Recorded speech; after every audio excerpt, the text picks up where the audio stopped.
हिंदी माध्यम की पाठशाला में आप सभी का स्वागत है। दोस्तों, इस वीडियो में हम एनसीईआरटी के कक्षा 10वीं के गणित के अध्याय 12 व्रतों से संबंधित क्षेत्रफल की प्रश्नावली 12.2 के सभी प्रश्नों को हल करेंगे।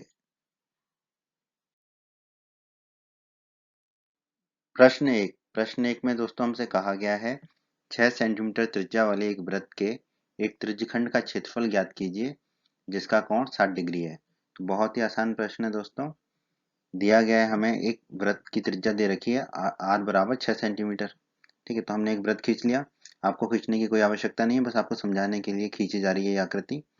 इस वृत्त का जो है त्रिज्या 6 सेंटीमीटर है और हमें क्या दिया गया है, त्रिज्यखंड का जो कोण है वो 60 डिग्री दिया गया है जिसे हमने थीटा मान लिया है।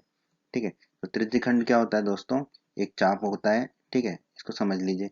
ये जो चाप है लाल रंग का, इस चाप के सिरों को मिलाने वाली त्रिज्याओं के बीच का जो क्षेत्र होता है वो त्रिज्यखंड होता है। ठीक है, तो ये जो हमें कोण दे रखा है त्रिज्यखंड का, वो कितना दे रखा है, त्रिज्यखंड का कोण 60 डिग्री।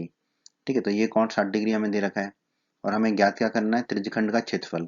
ठीक है, मतलब ये चाप और ये त्रिज्याओं के बीच का जो क्षेत्रफल है वो ज्ञात करना है हमें। ठीक है, तो दोस्तों इसका सूत्र होता है जो हमने अध्याय 12 के परिचय के वीडियो में पढ़ा था। अध्याय 12 के परिचय के वीडियो में हमने पढ़ा था त्रिज्यखंड का क्षेत्रफल होता है थीटा बटे 360 गुणा पाई आर स्क्वायर। ठीक है, और त्रिज्यखंड क्या होता है इसके बारे में भी अध्याय 12 के परिचय के वीडियो में हम पढ़ चुके हैं। तो आप हमारे अध्याय 12 के परिचय का वीडियो अवश्य देखें। ठीक है, तो अब त्रिज्यखंड का क्षेत्रफल हो गया थीटा बटे 360 गुणा पाई आर स्क्वायर। थीटा होता है त्रिज्यखंड का कोण। ठीक है, जो कि हमें दिया हुआ है 60 डिग्री। आर वृत्त की त्रिज्या हमें दे रखी है 6, तो बस मान रख देते हैं। तो देखिए त्रिज्यखंड का क्षेत्रफल बराबर थीटा की जगह रख दिया 60, तो ये हो गया 60 बटे 360 गुणा पाई होता है 22 बटे 7, तो वो रख दिया गुणा आर स्क्वायर। आर है 6, तो 6 का वर्ग लिख दिया। ठीक है, अब ध्यान दीजिए यहाँ पर 60 बटे 360। ठीक है, तो ऊपर नीचे 60 का भाग देंगे तो ऊपर आएगा 1, नीचे 360 में 60 का भाग देंगे तो आएगा 6। 22/7 को 22/7 ही लिखा। 6 के वर्ग को हमने लिख दिया 6 गुणा 6। ठीक है, अब देखिए 6 के वर्ग को लिख दिया 6 गुणा 6। ठीक है, अब देखिए ये नीचे 6 है और एक ऊपर 6 है। ठीक है, ये दोनों 6 आपस में कट जाएंगे तो क्या बचेगा हमारा, त्रिज्यखंड का क्षेत्रफल बराबर 22/7 गुणा 6। अब 22 का गुणा 6 से करेंगे तो मिलेगा 132, बटे में 7 है ही, तो त्रिज्यखंड का क्षेत्रफल आ गया हमारा 132/7 सेंटीमीटर स्क्वायर। तो यही हमारा उत्तर है दोस्तों इस प्रश्न का। त्रिज्यखंड का क्षेत्रफल बराबर 132/7 सेंटीमीटर स्क्वायर। प्रश्न दो में हमसे कहा गया है एक वृत्त के चतुर्थांश यानी कि क्वाड्रेंट का क्षेत्रफल ज्ञात कीजिए जिसकी परिधि 22 सेंटीमीटर है। तो दोस्तों पहले तो हम समझ लेते हैं कि वृत्त का चतुर्थांश क्या होता है, फिर उसका क्षेत्रफल ज्ञात करेंगे। तो दोस्तों जैसा कि निर्देशांक ज्योमेट्री में हमने पढ़ा था, ठीक है, कि 4 चतुर्थांश होते हैं।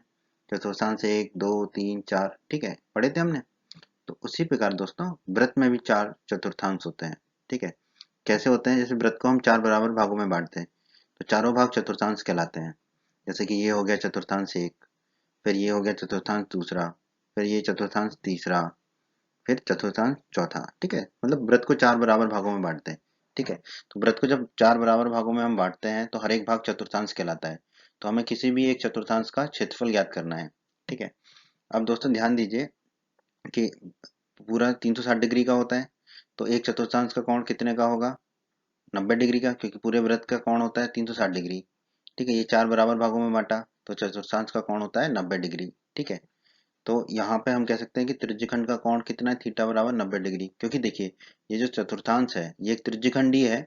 ठीक है, एक अलग तरह का त्रिज्यखंड है जिसका कि कोण 90 डिग्री होता है। ठीक है, तो आप ध्यान रखिएगा कि एक ऐसा त्रिज्यखंड जिसका कोण 90 डिग्री है वो चतुर्थांश कहलाएगा वृत्त का। ठीक है, तो यहाँ पर त्रिज्यखंड का कोण मिल गया हमें थीटा बराबर 90 डिग्री। तो देखो हमें त्रिज्यखंड का कोण मिल गया। ठीक है, अब इस त्रिज्यखंड का अगर हम क्षेत्रफल निकाल देंगे तो वही क्षेत्रफल चतुर्थांश का क्षेत्रफल होगा। ठीक है, परिधि हमें दे रखी है 22 सेंटीमीटर। ठीक है, तो अब हम इसको आगे हल कर लेते हैं।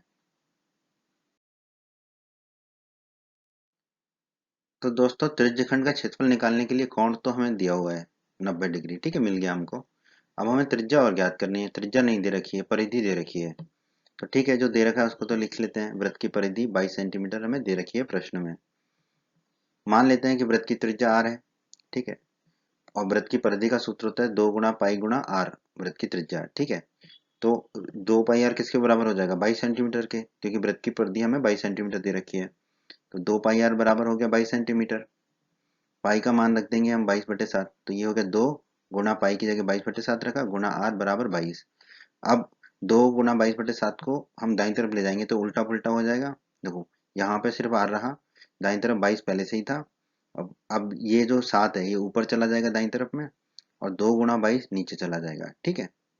अब 22 से 22 को काट देंगे, 22 ऊपर है 22 नीचे है, थैंक यू वेरी मच। तो क्या बचेगा 7/2, 7/2 कितना होता है 3.5। तो आर त्रिज्या आ गई हमारी 3.5 सेंटीमीटर। अब त्रिज्या आ गई हमारी आर बराबर 3.5 सेंटीमीटर।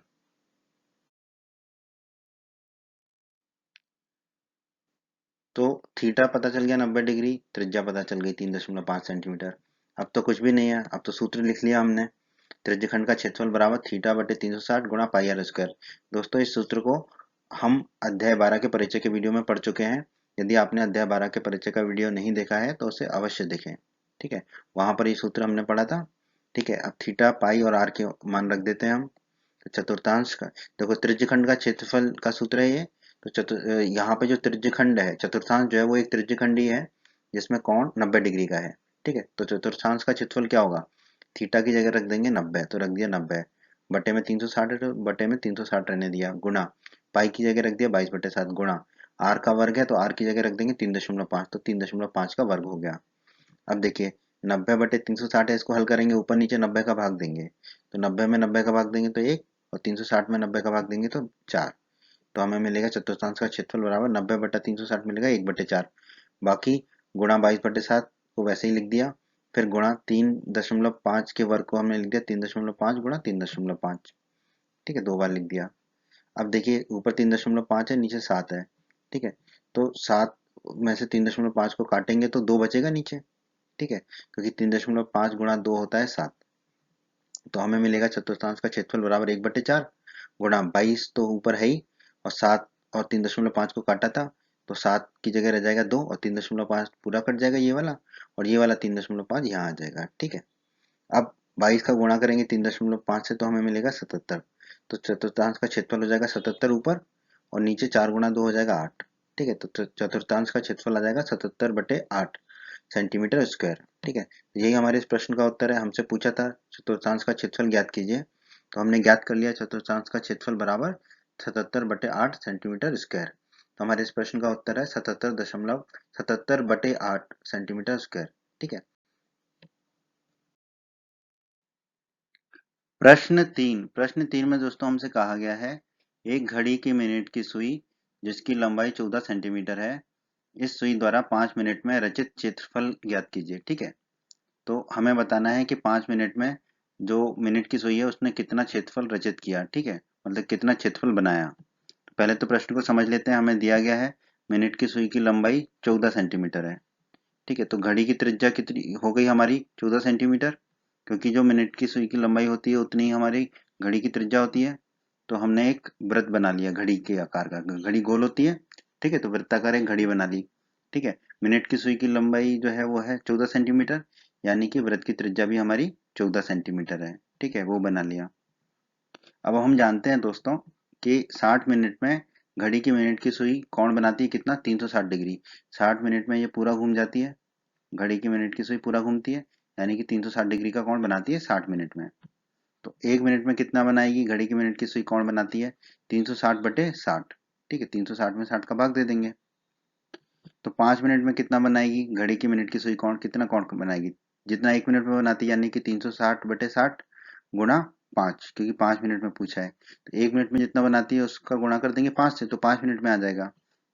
अब देखो 360 में 60 का भाग देंगे तो 6 बचेगा, और 6 गुणा 5 होता है 30। तो 5 मिनट में घड़ी की मिनट की सुई कौन बनाती है कितना 30 डिग्री का, ठीक है।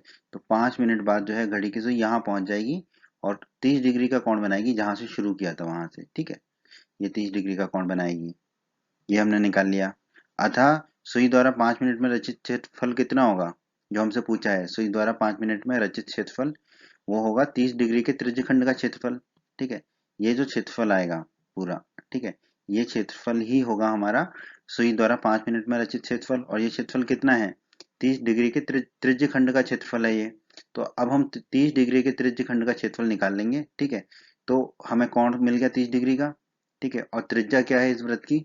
14 सेंटीमीटर। तो अब तो बहुत आसान हो गया ये प्रश्न हमारे लिए। तो घड़ी की त्रिज्या तो 14 सेंटीमीटर है, क्योंकि जितनी मिनट की सुई की लंबाई होगी उतनी ही घड़ी की त्रिज्या होगी। ठीक है, तो आर बराबर तो 14 सेंटीमीटर है। और त्रिज्यखंड का कोण कितना है? 30 डिग्री, क्योंकि 5 मिनट में कितना कोण बना रही है घड़ी की सुई? 30 डिग्री का। तो त्रिज्यखंड का कोण थीटा मिल गया हमें 30 डिग्री। अब दोस्तों, अध्याय 12 के परिचय के वीडियो में हमने पढ़ा था त्रिज्यखंड का क्षेत्रफल का सूत्र थीटा बटे 360 गुणा पाई आर स्क्वायर। तो आप हमारे अध्याय 12 के परिचय का वीडियो अवश्य देखिए। अब मान रख देते हैं थीटा का, पाई का और आर का। तो त्रिज्यखंड का क्षेत्रफल ही क्या है? सुई द्वारा 5 मिनट में रचित क्षेत्रफल बराबर थीटा कितना है? 30 डिग्री। तो थीटा की जगह 30 रख दिया। ठीक है, बटे 360 है तो बटे 360 लिख दिया, गुणा पाई कितना है? 22/7 होता है, तो पाई की मान रख दिया 22/7, गुणा आर स्क्वायर।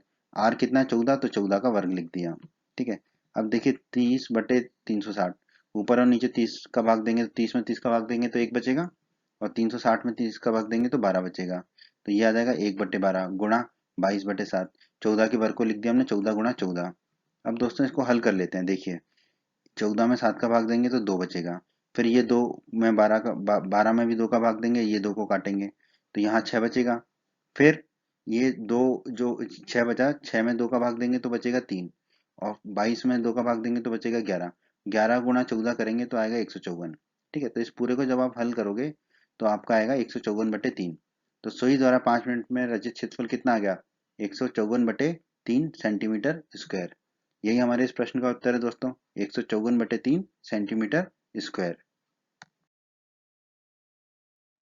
प्रश्न 4 में दोस्तों हमसे कहा गया है 10 सेंटीमीटर त्रिज्या वाले एक वृत्त की कोई जीवा केंद्र पर समकोण अंतरित करती है, निम्नलिखित के क्षेत्रफल ज्ञात कीजिए। प्रश्न के दो भाग हैं। पहले भाग में कहा है संगत लघु वृत्तखंड का क्षेत्रफल ज्ञात करना है, और दूसरे भाग में कहा गया है संगत दीर्घ त्रिज्यखंड का क्षेत्रफल ज्ञात करना है, और पाई बराबर 3.14 का प्रयोग कीजिए। ठीक है, तो दोस्तों वृत्तखंड क्या होता है, त्रिज्यखंड क्या होता है, इसके बारे में हम अध्याय 12 के परिचय के वीडियो में पढ़ चुके हैं। तो आप हमारे अध्याय 12 के परिचय का वीडियो अवश्य देखें। जो दिया गया वो लिख लेते हैं। वृत्त की त्रिज्या दे रखी है हमें 10 सेंटीमीटर, तो आर बराबर 10 सेंटीमीटर त्रिज्या का एक वृत्त बना लेते हैं। ये सिर्फ आपको समझाने के लिए बना रहा हूं मैं। एक ओए त्रिज्या का वृत्त बनाया, जिसकी वृत्त बनाया, और जो त्रिज्या की लंबाई है वो कितनी है? 10 सेंटीमीटर है। फिर मान लेते हैं कि एक ए बी जीवा केंद्र ओ पर समकोण अंतरित करती है। ये प्रश्न में दिया गया है कि 10 सेंटीमीटर त्रिज्या वाले एक वृत्त की कोई जीवा केंद्र पर एक समकोण अंतरित करती है। तो वो जीवा हम मान लेते हैं ए बी है, जो केंद्र पर समकोण अंतरित करती है, मतलब कि 90 डिग्री का कोण बनाती है। ठीक है, तो ए बी एक जीवा ले ली जो केंद्र पर 90 डिग्री का कोण बनाती है। ये प्रश्न में दिया गया है। तो लघु त्रिज्यखंड, ये ए बी हमारा एक त्रिज्यखंड हो गया। ठीक है, लघु त्रिज्यखंड हो गया ए बी, उसका कोण कितना हो गया? 90 डिग्री का हो गया। ठीक है, तो त्रिज्यखंड का क्षेत्रफल होता है थीटा बटे 360 गुणा पाई आर स्क्वायर। ये भी अध्याय 12 के परिचय के वीडियो में पढ़ा था हमने। ठीक है, थीटा का मान है 90 डिग्री और आर का मान है 10 यहाँ पर। ठीक है, तो यहाँ पे लघु त्रिज्यखंड का क्षेत्रफल ये होगा जो हरा हरा हमने दिखा दिया है पूरा। ठीक है, क्योंकि त्रिज्यखंड होगा हमारा लघु ए बी। ठीक है, इसका क्षेत्रफल होगा ये जो पूरा हरा हरा दिखा दिया है हमने। ठीक है, अब थीटा और आर का मान रख देते हैं और पाई का मान भी। तो लघु त्रिज्यखंड का क्षेत्रफल हो जाएगा, थीटा की जगह रखेंगे 90, तो 90/360 गुणा पाई का मान रखना है यहाँ पे हमें 3.14 जो लिखा गया प्रश्न में, तो वो लिख दिया। और आर आर है 10, 10 का वर्ग हो जाएगा क्योंकि आर स्क्वायर है। इसको हल कर लेते हैं। 90/360, ऊपर और नीचे 90 का भाग देंगे तो ऊपर 1 बचेगा, नीचे 4 बचेगा। तो ये हो जाएगा लघु त्रिज्यखंड का क्षेत्रफल बराबर 1/4 गुणा 3.14 का गुणा 10 का वर्ग से करेंगे, 10 का वर्ग होता है 100, 3.14 का गुणा 100 से करेंगे तो आएगा 314। तो ये हो गया 1/4 गुणा 314। 314 में 314 में 4 का भाग देंगे तो हमें मिलेगा 78.5। तो लघु त्रिज्यखंड का क्षेत्रफल आ गया 78.5 सेंटीमीटर स्क्वायर। ठीक है, अब लेकिन हमें निकालना है लघु वृत्तखंड का क्षेत्रफल और दीर्घ त्रिज्यखंड का क्षेत्रफल। तो पहले हम निकाल लेते हैं लघु वृत्तखंड का क्षेत्रफल। हमने लघु त्रिज्यखंड का क्षेत्रफल निकाल लिया दोस्तों। लघु त्रिज्यखंड क्या है हमारा? ये जो पूरा हरा हरा दिख रहा है भाग। ठीक है, लेकिन हमें निकालना है लघु वृत्तखंड का क्षेत्रफल। तो लघु वृत्तखंड क्या होगा दोस्तों? देखिए अभी इस पीले क्षेत्रफल को हटा दें अगर हम, तो जो अब ये हरा हरा बच गया है जो जीवा और वृत्त के बीच में है। ठीक है, और जीवा और वृत्त का जो छोटा भाग है, ठीक है, लघु भाग है, वो है हमारा लघु वृत्तखंड। तो हमें यहाँ इसका क्षेत्रफल निकालना है पहले भाग में। तो देखो, हमें त्रिज्यखंड का क्षेत्रफल निकाल लिया। अगर अब उस त्रिज्यखंड के क्षेत्रफल में से हम इस त्रिभुज के क्षेत्रफल को घटा दें, माइनस कर दें, तो हमें वृत्तखंड का क्षेत्रफल मिल जाएगा। इसके बारे में दोस्तों हम अध्याय 12 के परिचय के वीडियो में पढ़ चुके हैं, ठीक है। तो उसी विधि का प्रयोग करेंगे। तो समकोण त्रिभुज एओबी का क्षेत्रफल, देखो ये एओबी जो है वो समकोण त्रिभुज होगा। क्यों? क्योंकि कोण वो 90 डिग्री का है। और समकोण त्रिभुज का क्षेत्रफल होता है दोस्तों 1/2 आधार गुणा ऊंचाई या ऊंचाई गुणा आधार कह सकते हैं, ठीक है। तो ये हो जाएगा 1/2 ओए गुणा ओबी, ठीक है, ओए गुणा ओबी, ठीक है। अब ओए और ओबी दोनों वृत्त की त्रिज्याएं हैं और वृत्त की त्रिज्या 10 सेंटीमीटर है। तो ओए और ओबी का मान 10 और 10 रख देते हैं। तो समकोण त्रिभुज एओबी का क्षेत्रफल आ जाएगा 1/2 ओ ए की जगह रखेंगे 10 गुणा ओ बी की जगह रखेंगे 10। 10 गुणा 10 100 होता है, 100 में 2 का भाग देंगे तो 50 मिलेगा। तो समकोण त्रिभुज ए ओ बी का क्षेत्रफल आ गया 50 सेंटीमीटर स्क्वायर।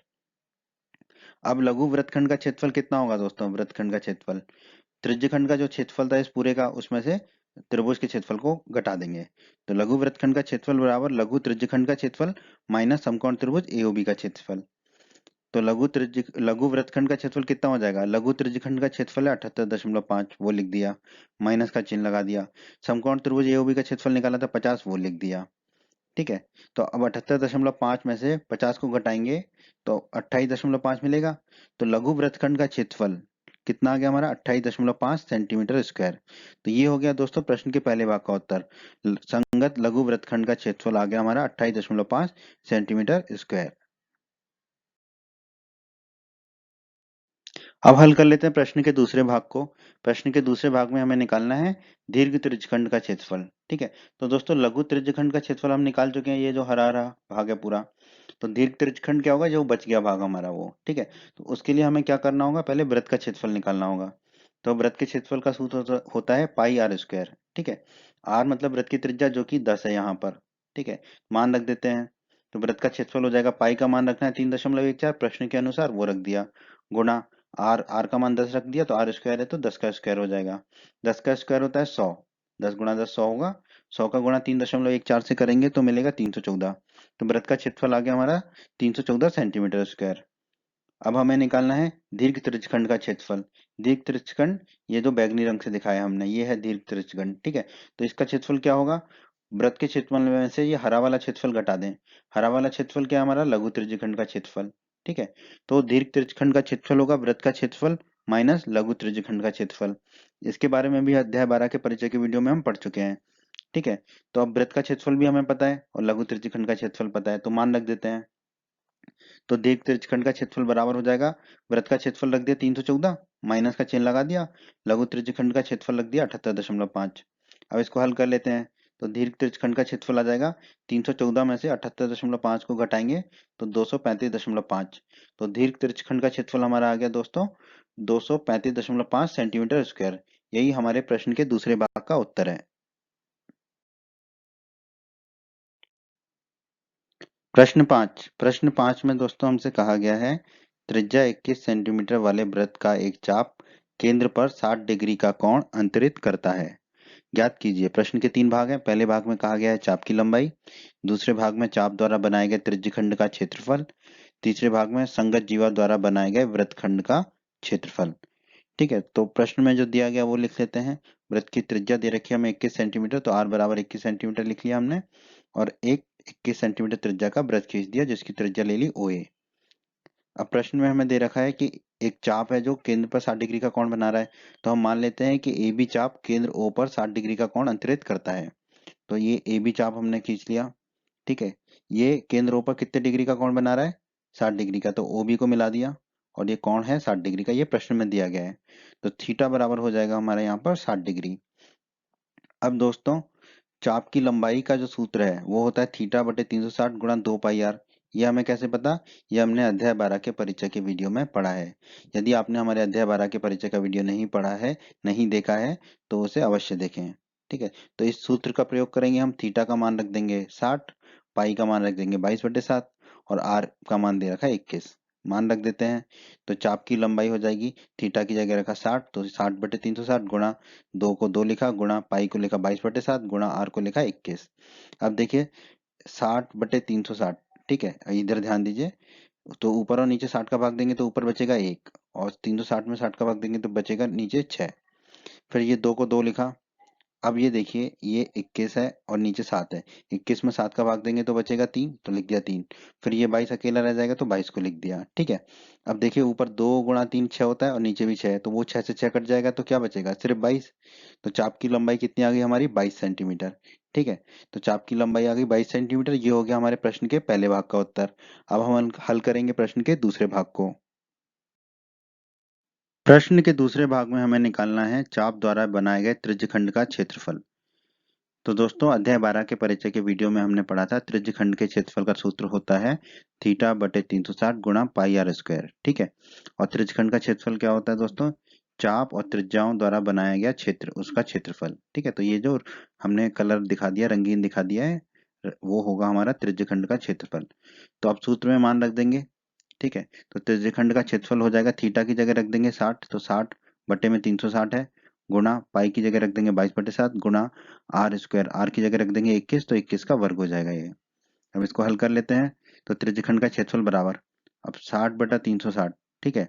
60 ऊपर और नीचे 60 का भाग दीजिए, तो ऊपर भाग देंगे 60 का तो 1 बचेगा, 360 में 60 का भाग देंगे तो 6 बचेगा, गुणा 22/7, गुणा 21 के वर्ग को लिख दिया हमने 21 गुणा 21, ठीक है। अब त्रिज्यखंड का क्षेत्रफल बराबर, अब ध्यान दीजिए ये 21 है और ये 7 है, तो 21 में 7 का भाग देंगे तो 3 बचेगा। फिर इस 3 में 6 का भाग देंगे तो नीचे 2 बचेगा। फिर वो 2 का भाग देंगे 22 में, तो ये 11 बचेगा। तो हमें मिलेगा 11 गुणा 21, तो हमने लिख दिया 11 गुणा 21। 11 गुणा 21 को हल करेंगे तो त्रिज्यखंड का क्षेत्रफल आ जाएगा 231। तो त्रिज्यखंड का क्षेत्रफल आ गया दोस्तों हमारा 231 सेंटीमीटर स्क्वायर। तो ये हो गया हमारे प्रश्न के दूसरे भाग का उत्तर। अब हम चलते हैं प्रश्न के तीसरे भाग पर। प्रश्न के तीसरे भाग में हमें निकालना है संगत जीवा द्वारा बनाए गए वृत्तखंड का क्षेत्रफल, ठीक है। संगत जीवा कौन सी होगी, ए बी चाप है, तो जीवा भी ए बी होगी, तो ए और बी को मिलाते हैं, ठीक है। सीधी रेखा खींच दी, ए और बी को मिलाते हुए, तो ए बी जीवा हो गई। अब इस ए बी जीवा द्वारा बनाए गए वृत्तखंड का क्षेत्रफल, यानी कि ये नीचे के भाग का क्षेत्रफल, ठीक है। तो हमें क्या करना होगा, ये जो पूरा हमने त्रिज्यखंड का क्षेत्रफल निकाला था, उस क्षेत्रफल में से अगर हम ये त्रिभुज ओ ए बी का क्षेत्रफल घटा दें, तो जो बचेगा वो क्या होगा, वृत्तखंड ए बी का क्षेत्रफल, ठीक है। ये जो वृत्तखंड होगा, ए बी जीवा द्वारा बनाया गया वृत्तखंड होगा, उसका क्षेत्रफल हमें मिल जाएगा, ठीक है। तो उसके लिए हमें क्या करना होगा, ये त्रिभुज ओ ए बी का क्षेत्रफल निकालना होगा। तो देखते हैं कि क्या कर सकते हैं अब हम इसमें। तो त्रिभुज ए ओ बी में ओ ए बराबर ओ बी, ओ ए और ओ बी बराबर है, क्योंकि ये एक ही वृत्त की त्रिज्याएं हैं। बिल्कुल सही बात है, ओ ए बराबर ओ बी हो गई। और दोस्तों हम जानते हैं कि यदि किसी त्रिभुज में दो भुजाएं बराबर हों, ठीक है, तो उनके सम्मुख कोण बराबर होते हैं। तो ओ ए और ओ बी बराबर है, तो उनके सम्मुख कोण कोण ए और कोण बी भी बराबर होंगे।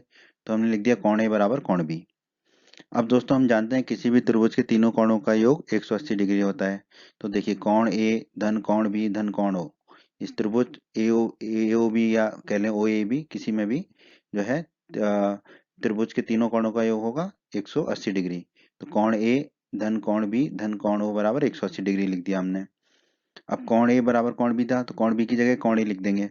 तो कोण ए को तो कोण ए लिखा, धन कोण बी की जगह लिख दिया कोण ए, धन कोण ओ कितने का है 60 डिग्री का, तो 60 डिग्री लिख दिया बराबर 180 डिग्री। अब देखिए कोण ए धन कोण ए हो जाएगा 2 गुणा कोण ए बराबर 180 डिग्री है दाईं तरफ, और ये 60 डिग्री दाईं तरफ चला गया तो ऋण के 60 डिग्री हो गया।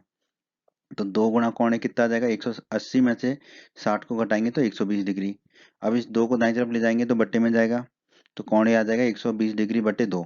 120 में 2 का भाग देंगे तो कोण ए आ जाएगा 60 डिग्री। अब कोण ए और कोण बी बराबर हैं, ठीक है।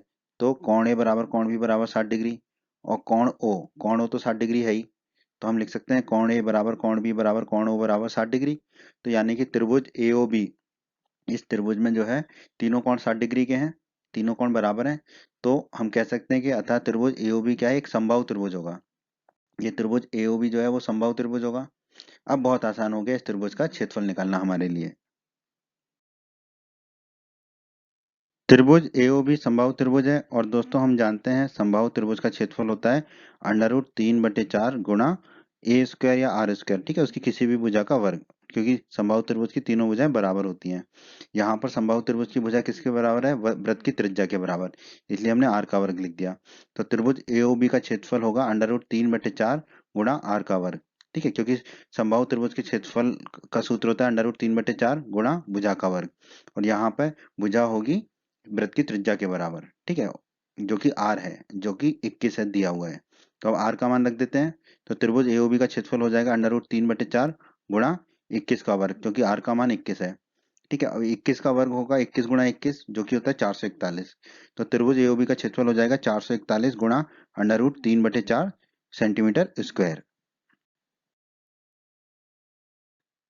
हम त्रिज्यखंड का क्षेत्रफल तो पहले ही निकाल चुके थे 231 सेंटीमीटर स्क्वायर, और हमने त्रिभुज एओबी का क्षेत्रफल निकाल लिया अभी। ठीक है, तो अगर त्रिज्यखंड के क्षेत्रफल में से हम त्रिभुज के क्षेत्रफल को घटा दें तो हमें वृत्तखंड का क्षेत्रफल मिल जाएगा। तो हम कह सकते हैं वृत्तखंड का क्षेत्रफल बराबर त्रिज्यखंड का क्षेत्रफल माइनस त्रिभुज एओबी का क्षेत्रफल। मान रख देते हैं, तो वृत्तखंड का क्षेत्रफल कितना आ जाएगा? त्रिज्यखंड का क्षेत्रफल है 231, वो रख दिया। फिर माइनस त्रिभुज एओबी का क्षेत्रफल है 441 गुणा √3/4, वो रख दिया सेंटीमीटर स्क्वायर। और दोस्तों यही हमारा उत्तर है इस प्रश्न का। वृत्तखंड का क्षेत्रफल आ गया हमारा 231 माइनस 441 √3/4 सेंटीमीटर स्क्वायर।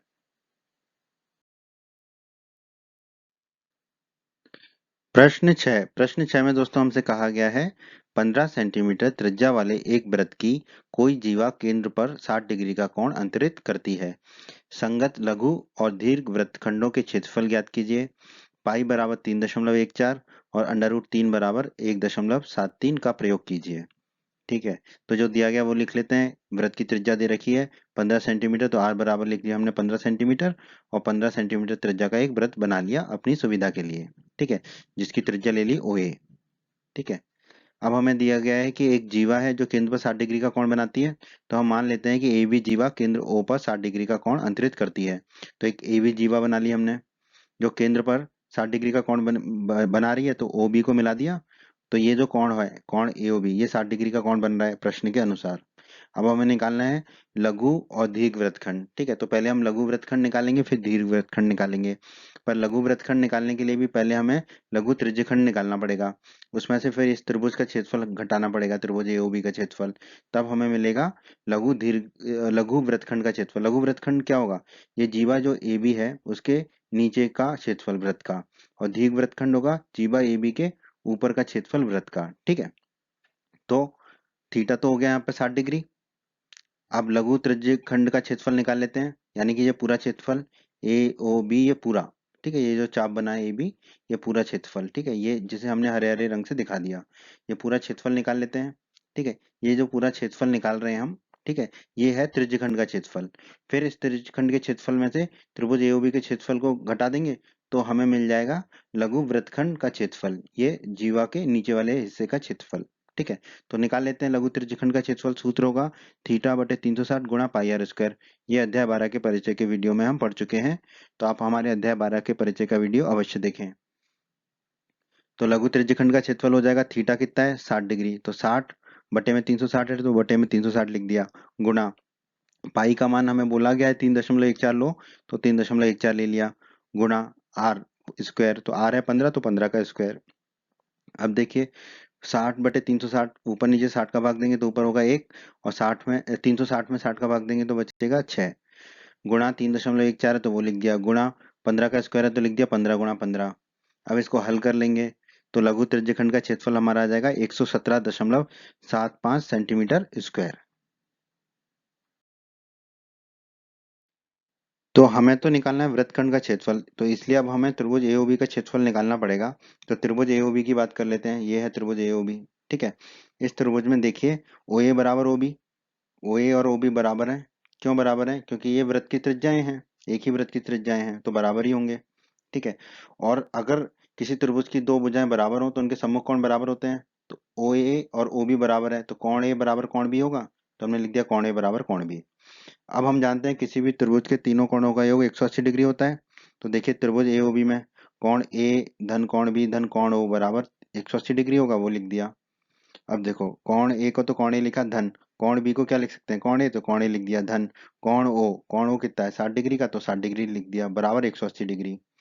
अब देखिए कौण ए धन कौण ए हो गया, 2 गुणा कौण ए बराबर दाईं तरफ 180 डिग्री है तो वो लिख दिया, और ये 60 डिग्री को दाईं तरफ ले गए तो ऋण का 60 डिग्री हो गया। तो 2 गुणा कौण ए किसके बराबर हो जाएगा, 180 में से 60 को घटाएंगे तो 120 डिग्री के बराबर हो जाएगा। अब इस 2 को दाईं तरफ ले जाएंगे तो बट्टे में चला जाएगा, तो कौण ए बराबर आ जाएगा 120 डिग्री बटे 2। 120 में 2 का भाग देंगे तो कौण ए आ जाएगा 60 डिग्री। कौण ए और कौण बी बराबर है, तो कौण ए बराबर कौण बी बराबर 60 डिग्री। कौण ओ भी 60 डिग्री के बराबर है, तो कौण ए बराबर कौण बी बराबर कौण ओ बराबर 60 डिग्री हो गया हमारा। अगर तीनों कोण बराबर हैं और तीनों 60 डिग्री के कोण हैं तो ये त्रिभुज क्या हो जाएगा, हमारा त्रिभुज एओबी एक समबाहु त्रिभुज होगा। ठीक है, तो त्रिभुज एओबी समबाहु त्रिभुज हो गया। अब हम निकालेंगे त्रिभुज एओबी का क्षेत्रफल। त्रिभुज एओबी समबाहु त्रिभुज है, तो समबाहु त्रिभुज का क्षेत्रफल हम जानते हैं क्या होता है, अंडर रूट 3/4 गुणा भुजा का वर्ग। ठीक है, और इस त्रिभुज समबाहु त्रिभुज एओबी की भुजा कितनी है, 15 सेंटीमीटर की, क्योंकि तीनों भुजाएं बराबर होंगी। ओ ए ओ बी त्रिज्याएं हैं और त्रिज्या दे रखी है 15 सेंटीमीटर, तो हमने लिख दिया, और त्रिज्या को हमने आर माना है तो आर स्क्वायर लिख दिया हमने यहाँ पे।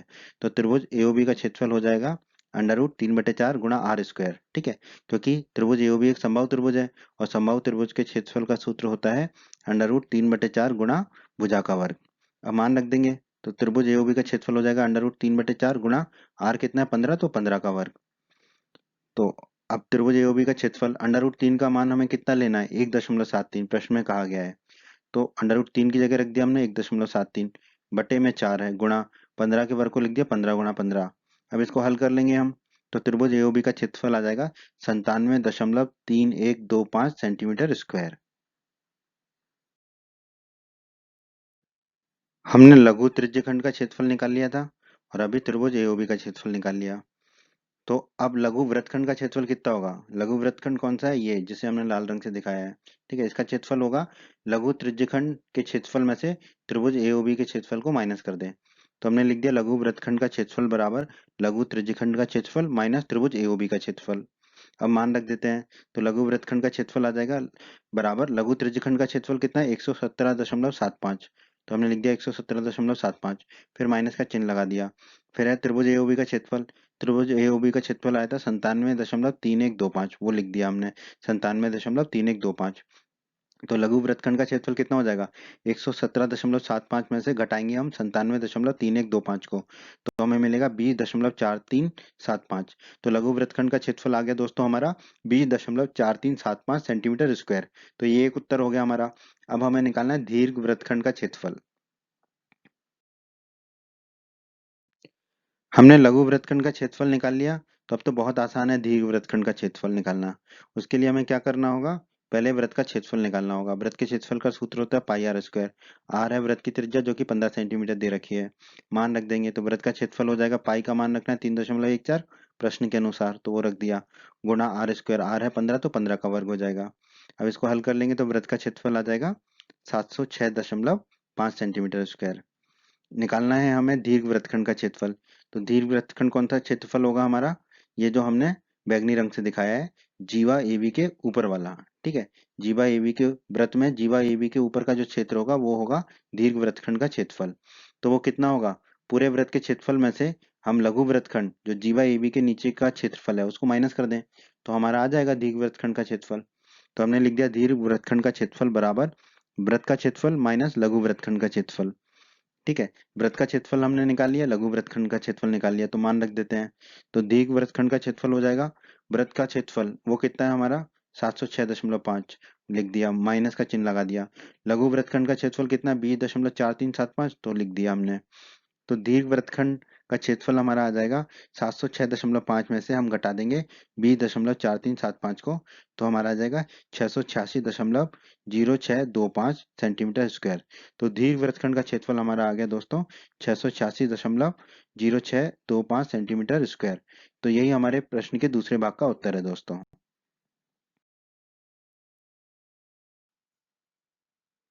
प्रश्न 7 में दोस्तों हमसे कहा गया है त्रिज्या 12 सेंटीमीटर वाले एक वृत्त की कोई जीवा केंद्र पर 120 डिग्री का कोण अंतरित करती है, तो संगत वृत्तखंड का क्षेत्रफल ज्ञात कीजिए। पाई बराबर 3.14 और अंडर रूट 3 बराबर 1.73 का प्रयोग कीजिए। तो दोस्तों जो दिया गया वो लिख लेते हैं। हमें वृत्त की त्रिज्या दे रखी है 12 सेंटीमीटर, तो हमने मान लिया वृत्त की त्रिज्या r है जो कि 12 सेंटीमीटर दे रखी है।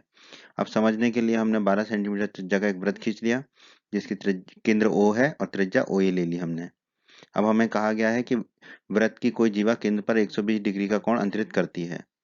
तो हम मान लेते हैं कि वह जीवा AB है जो केंद्र O पर 120 डिग्री का कोण अंतरित करती है। तो AB जीवा बना ली हमने। अब ये AB जीवा केंद्र O पर 120 डिग्री का कोण बना रही है, अंतरित कर रही है, तो O और B को मिला देते हैं। तो जो कोण AOB है वो प्रश्न के अनुसार कितना है, 120 डिग्री का। तो थीटा हो गया हमारा 120 डिग्री का। ठीक है। अब दोस्तों हमें निकालना क्या है, संगत वृत्तखंड का क्षेत्रफल। वृत्तखंड क्या होता है दोस्तों, इसके बारे में अध्याय 12 के परिचय के वीडियो में हमने बताया था। ठीक है, तो आप हमारे अध्याय 12 के परिचय का वीडियो अवश्य देखिए। वृत्तखंड होता है जीवा और संगत चाप के बीच का क्षेत्रफल। तो संगत चाप देखो जिसे हम लाल रंग से अभी दिखा दे। ठीक है, ये संगत चाप है जो लाल रंग से दिखाया। जीवा ए भी ये है। ठीक है, इन दोनों के बीच का जो क्षेत्रफल है वही कहलाता है हमारा वृत्तखंड। ठीक है, इन दोनों के बीच का जो क्षेत्र है। और यहाँ हम कह लें कि देखो जीवा जो वृत्त में जीवा के नीचे का जो भाग है, ठीक है, वो हो गया हमारा वृत्तखंड। ठीक है, तो वैसे तो होता है जीवा और चाप के बीच का जो क्षेत्र है वो कहलाता है वृत्तखंड। ठीक है, तो हमें यहाँ पे ये जो चाप AB के नीचे का जो क्षेत्र है वृत्त के अंदर वो निकालना है, वो है हमारा संगत वृत्तखंड। ठीक है, क्योंकि जब नहीं दिया गया कि लघु वृत्तखंड या दीर्घ वृत्तखंड, तो हम लघु वृत्तखंड को ही निकालते हैं। ठीक है, तो अब हमें AB जीवा के नीचे जो वृत्त का क्षेत्र है उसका क्षेत्रफल निकालना है। ठीक है, तो उसके लिए हमें क्या करना होगा, त्रिज्यखंड का क्षेत्रफल निकालना होगा पहले। त्रिज्यखंड क्या होता है दोस्तों, त्रिज्याओं और चाप के बीच के बने क्षेत्र को त्रिज्यखंड कहते हैं। यहाँ पर देखो इसे हमने एक अलग रंग से दिखा दिया। त्रिज्या OA OB और चाप AB इनके बीच का जो क्षेत्र है, ठीक है, ये है त्रिज्यखंड। ठीक है, तो त्रिज्यखंड का क्षेत्रफल का सूत्र होता है थीटा बटे 360 गुणा पाई आर स्क्वायर। ये भी अध्याय 12 के परिचय के वीडियो में हम पढ़ चुके हैं, इसलिए अध्याय 12 के परिचय का वीडियो देखना आपके लिए अत्यंत आवश्यक है। ठीक है, तो अब हम क्या करेंगे, इस त्रिज्यखंड का क्षेत्रफल निकाल लेंगे इस सूत्र से। फिर त्रिभुज AOB का क्षेत्रफल निकाल लेंगे। इस त्रिज्यखंड के क्षेत्रफल में से त्रिभुज AOB के क्षेत्रफल को घटा देंगे तो हमें वृत्तखंड का क्षेत्रफल मिल जाएगा। ठीक है, ये नीचे वाले हिस्से का। ठीक है, तो अब निकाल लेते हैं हम त्रिज्यखंड का क्षेत्रफल। तो त्रिज्यखंड का क्षेत्रफल होगा बराबर थीटा बटे 360। थीटा कितना है 120, तो 120 बटे 360 गुणा पाई आर स्क्वायर। पाई कितना लेना, 3.14 तो ले लिया, गुणा आर स्क्वायर। आर कितना 12, तो 12 का स्क्वायर लिख दिया हमने। अब देखिए लघु वृत्तखंड का क्षेत्रफल 120 बटे 3 कितना, 120 बटे 360। ऊपर 120 का भाग देंगे तो 1, 360 में 120 का भाग देंगे तो 3, गुणा 3.14 है। 12 के वर्ग को लिख दिया हमने 12 गुणा 12। अब इसको हल कर लेंगे। ठीक है, देखो 12 में 3 का भाग देंगे तो 4 बचेगा। ठीक है, तो ये हो जाएगा 4 गुणा 12 48। 48 गुणा 3.14 करेंगे तो हमें प्राप्त होगा 150.72। तो लघु त्रिज्यखंड का क्षेत्रफल आ गया हमारा 150.72 सेंटीमीटर स्क्वायर। ठीक है, तो ये लघु त्रिज्यखंड का क्षेत्रफल आ गया जो हमने रंगीन करके दिखाया हुआ है नीले रंग से। ठीक है, अब हमें निकालना है त्रिभुज AOB का क्षेत्रफल। ठीक है, हमने लघु त्रिज्यखंड का क्षेत्रफल निकाल लिया। अब हम बात कर लेते हैं त्रिभुज AOB की। ठीक है, तो त्रिभुज AOB का क्षेत्रफल निकालना है हमें। तभी तो लघु त्रिज्यखंड के क्षेत्रफल में से त्रिभुज AOB के क्षेत्रफल को घटा देंगे तो हमें वृत्तखंड का क्षेत्रफल मिल जाएगा। ठीक है, तो त्रिभुज AOB में दोस्तों OA बराबर OB, OA और OB बराबर है। क्यों बराबर है, क्योंकि ये एक ही वृत्त की त्रिज्याएं हैं। ठीक है, तो अगर किसी त्रिभुज की दो भुजाएं आपस में बराबर हो तो उन भुजाओं के समूह कोण बराबर होते हैं। तो OA और OB बराबर है तो कोण A और कोण B भी आपस में बराबर होंगे। तो हमने लिख दिया कोण A बराबर कोण B। अब किसी भी त्रिभुज के तीनों कोणों का योग कितना होता है, 180 डिग्री होता है। तो त्रिभुज AOB में तीनों कोणों का योग 180 डिग्री होगा, तो हमने लिख दिया कोण A धन कोण B धन कोण O बराबर 180 डिग्री। अब कोण A को कोण A लिखा धन, कोण B को क्या लिख सकते हैं, कोण A, तो कोण A लिख दिया धन। कोण O कितना है, कोण O देखिए 120 डिग्री है तो 120 डिग्री लिख दिया बराबर 180 डिग्री। कोण A धन कोण A हो जाएगा 2 गुणा कोण A बराबर, दाईं तरफ 180 डिग्री है तो वो लिख दिया, और ये 120 डिग्री को दाईं तरफ ले गए तो ऋण का 120 डिग्री हो गया। तो दो कोणे किसके बराबर हो जाएगा, 180 में से 120 घटाएंगे तो 60 डिग्री आ जाएगा। अब इस दो को दाईं तरफ ले जाएंगे तो बटे में चला जाएगा, तो कोणे बराबर आ जाएगा 60 डिग्री बटा 2। 60 में 2 का भाग देंगे तो हमें मिलेगा 30, तो कोणे बराबर मिल गया 30 डिग्री। ठीक है, तो कोणे आ गया हमारा 30 डिग्री का। अब दोस्तों केंद्र O से जीवा AB पर एक लंब डाल देते हैं OM। ठीक है, केंद्र O से जीवा AB पर एक लंब डाला हमने OM। ठीक है, ये लंब डाल दिया। अब दोस्तों हमने कक्षा 9 में पढ़ा था, एक वृत्त के केंद्र से एक जीवा पर डाला गया लंब जीवा को समद्विभाजित करता है, मतलब दो बराबर भागों में बांटता है। इसका मतलब क्या है कि ये जो जीवा ए बी है, इस पर जो ओ एम लंब डाला है हमने केंद्र ओ से, ठीक है, वो ए बी को दो बराबर भागों में बांटेगा। इसका मतलब ए एम की जो लंबाई है वो किसके बराबर होगी, एम बी की लंबाई के बराबर होगी। तो ए एम बराबर एम बी आ गया हमारा। अब बात कर लेते हैं दोस्तों समकोण त्रिभुज ए एम ओ में। ठीक है, ये समकोण त्रिभुज ए एम ओ में, क्योंकि ओ एम लंब डाला था हमने ए बी पर, तो कोण एम जो है 90 डिग्री का होगा, समकोण होगा। तो समकोण त्रिभुज ए एम ओ में बात कर लेते हैं हम। ठीक है, ओ एम बटे ओ ए, ठीक है, ओ एम लंब होगा इसमें, ठीक है, बटे ओ ए कर्ण होगा। लंब बटे कर्ण होता है साइन थीटा, ठीक है, और थीटा कितना है 30 डिग्री, ठीक है, यहाँ पर क्योंकि ये जो लंब है वो 30 डिग्री के सापेक्ष में ही है। ठीक है, कोण की सम्मुख भुजा लंब होती है, तो 30 डिग्री कोण की सम्मुख भुजा है ओ एम। ठीक है, तो लंब बटे कर्ण बराबर हो गया साइन थीटा, थीटा है यहाँ पर 30 डिग्री। ठीक है, तो अब ओ एम बटे ओ ए बराबर साइन 30 डिग्री का मान होता है 1/2, ये हम जानते हैं। अब ओ ए को दाईं तरफ ले जाएंगे तो ऊपर चला जाएगा, तो ओ एम बराबर हो जाएगा ओ ए बटे 2। ठीक है, ओ ए कितना है, वृत्त की त्रिज्या है 12 सेंटीमीटर, तो ओ एम बराबर हो जाएगा ओ ए की जगह रख देंगे 12/2, 12 में 2 का भाग देंगे तो हमें मिलेगा 6, तो ओ एम हमारा आ गया 6 सेंटीमीटर, तो ओ एम आ गया हमारा 6 सेंटीमीटर। ठीक है, अब बात कर लेते हैं समकोण त्रिभुज एएमओ में ही ए एम बटे ओ ए एम आधार होगा 30 डिग्री कोण के सापेक्ष में संलग्न भुजा है, बटा ओ ए जो है 90 डिग्री के कोण की सम्मुख भुजा है तो कर्ण होगा, तो आधार बटे कर्ण होता है कॉस थीटा, और थीटा यहाँ पर है 30 डिग्री, तो कॉस 30 डिग्री, तो ए एम बटे ओ ए हो गया कॉस 30 डिग्री। कॉस 30 डिग्री का मान होता है √3/2, तो ए एम बटे ओ ए हो जाएगा √3/2। अब ओ ए को ले जाएंगे हम दाईं तरफ, तो ऊपर चला जाएगा, ओ ए को दाईं तरफ लेकर ऊपर चला गया, तो ए एम बराबर हमारा मिला ओ ए गुणा √3/2।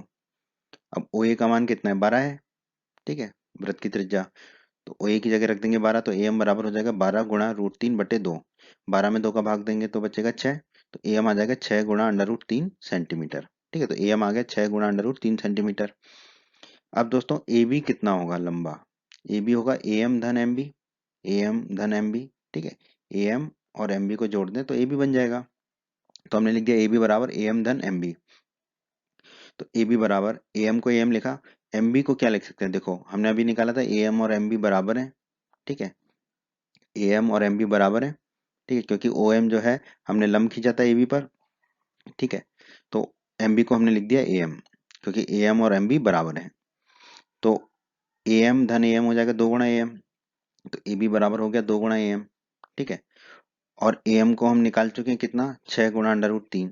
ठीक है, तो ए एम का मान रख देंगे, तो ए बी बराबर हो जाएगा 2 गुणा ए एम है 6 गुणा √3। ठीक है, तो 2 गुणा हो जाएगा ए एम की जगह रख दिया 6 गुणा √3, तो ए बी बराबर हो जाएगा 2 गुणा 6 हो जाएगा 12 और √3, तो ए बी आ गया हमारा 12 गुणा √3 सेंटीमीटर। तो जीवा की लंबाई आ गई हमारी, ठीक है, यहाँ हम कह लें त्रिभुज में ए बी की लंबाई आ गई हमारी 12 गुणा √3 सेंटीमीटर।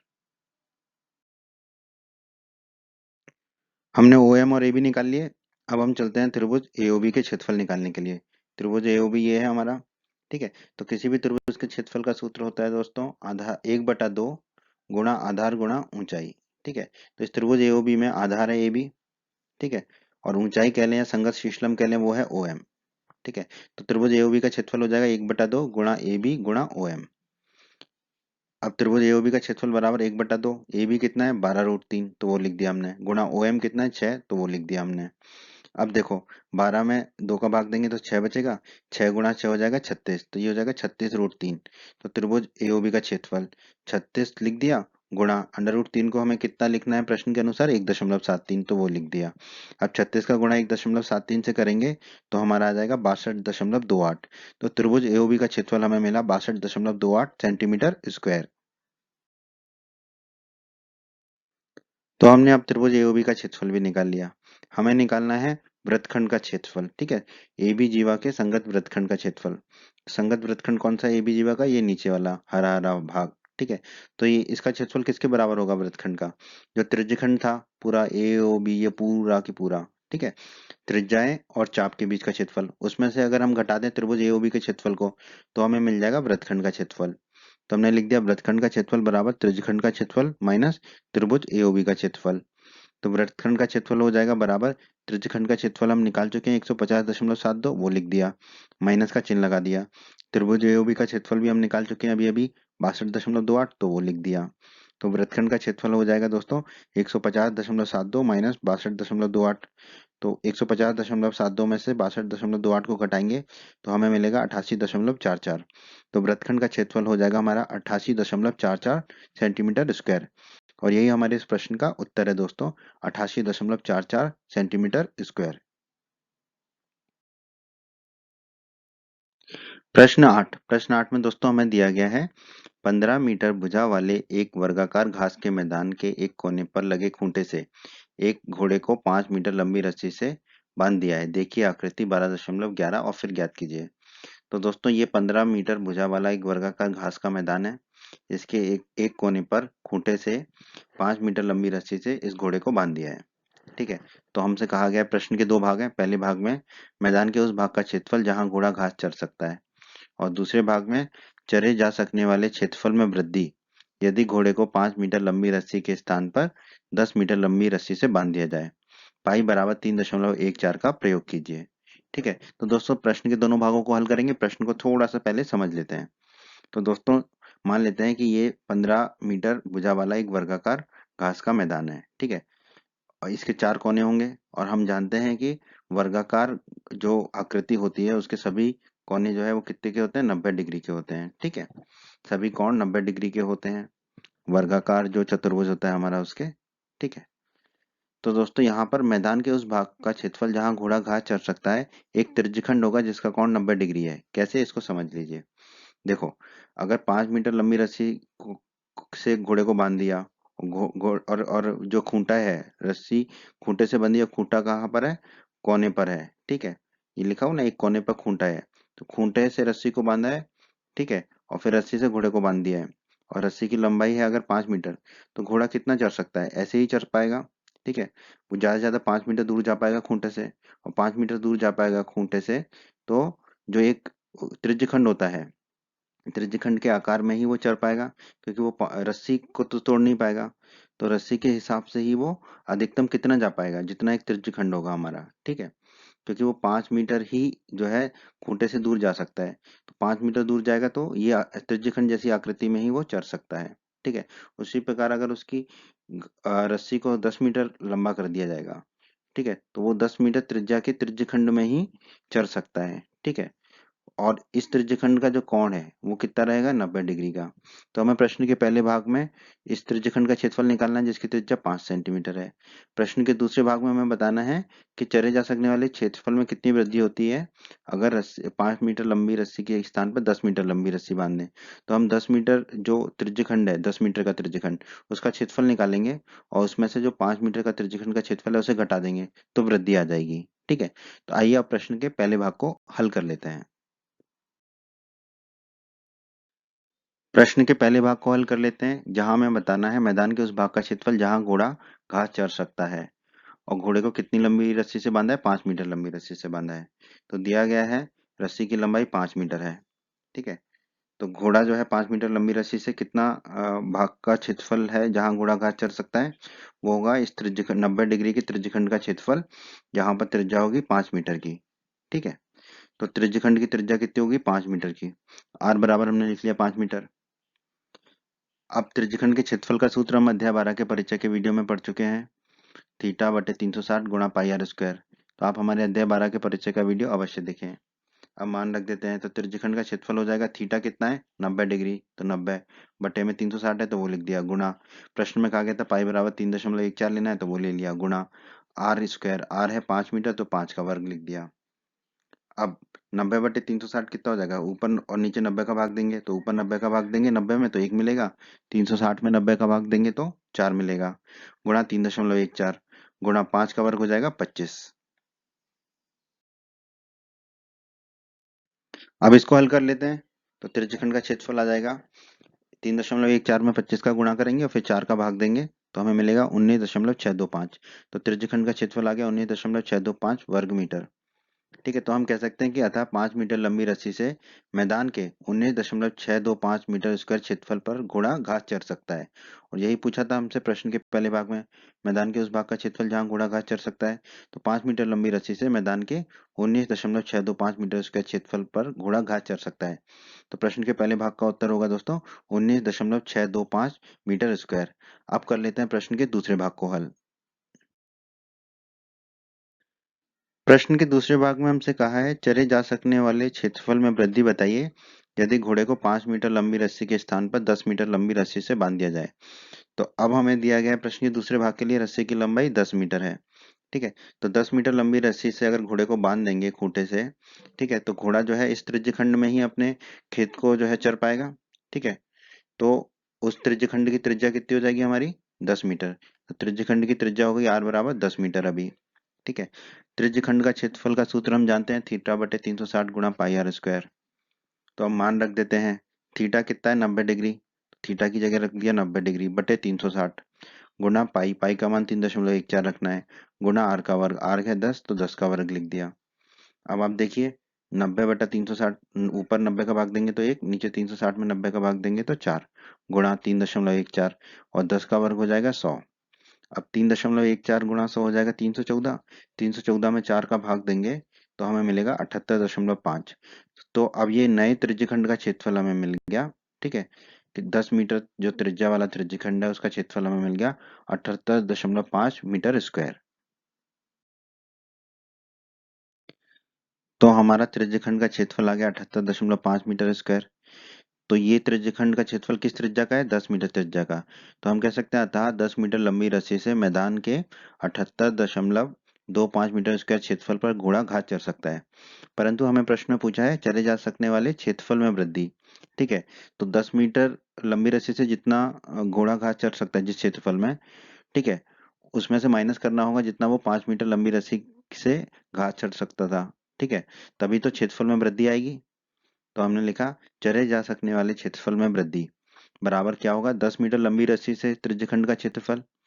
ठीक है, 10 मीटर की लंबी रस्सी से जितना वो क्षेत्रफल चर सकता था वो, माइनस 5 मीटर लंबी रस्सी से त्रिज्यखंड का क्षेत्रफल, यानी कि 5 मीटर लंबी रस्सी से जितना वो घोड़ा घास चर सकता था वो।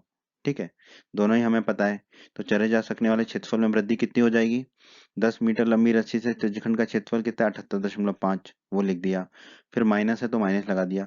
5 मीटर लंबी रस्सी से त्रिज्यखंड का क्षेत्रफल कितना आया था हमारा 19.625 तो वो लिख दिया। अब 78.5 में से 19.625 को घटा देंगे तो चरे जा सकने वाले क्षेत्रफल में वृद्धि आ जाएगी हमारी 58.875। ठीक है, तो हम कह सकते हैं चरे जा सकने वाले क्षेत्रफल में वृद्धि कितनी है 58.875 मीटर स्क्वायर।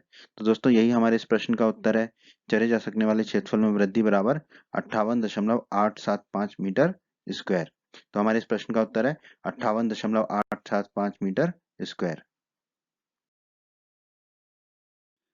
प्रश्न 9, प्रश्न 9 में हमसे कहा गया है एक वृत्ताकार ब्रूच को चांदी के तार से बनाया जाना है।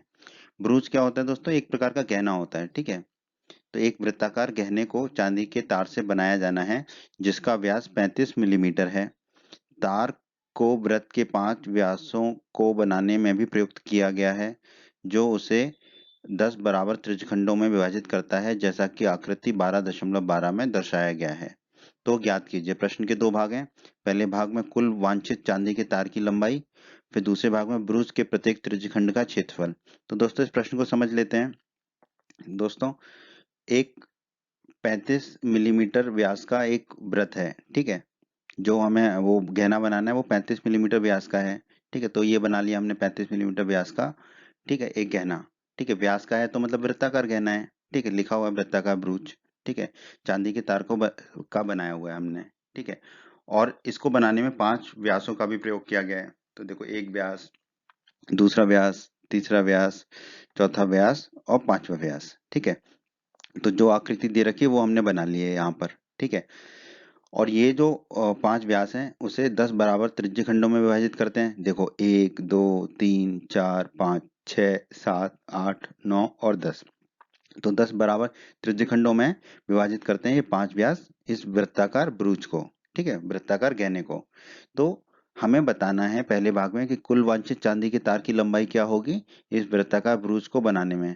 ठीक है, तो चांदी का प्रयोग किस में किया जा रहा है वृत्ताकार ब्रूज को बनाने में, और व्यास को 5 व्यासों को बनाने में भी चांदी का प्रयोग किया गया। ठीक है, उसी प्रकार फिर हमें दूसरे प्रश्न के दूसरे भाग में हमसे पूछा है बुरुज के प्रत्येक त्रिज्यखंड का क्षेत्रफल ज्ञात कीजिए।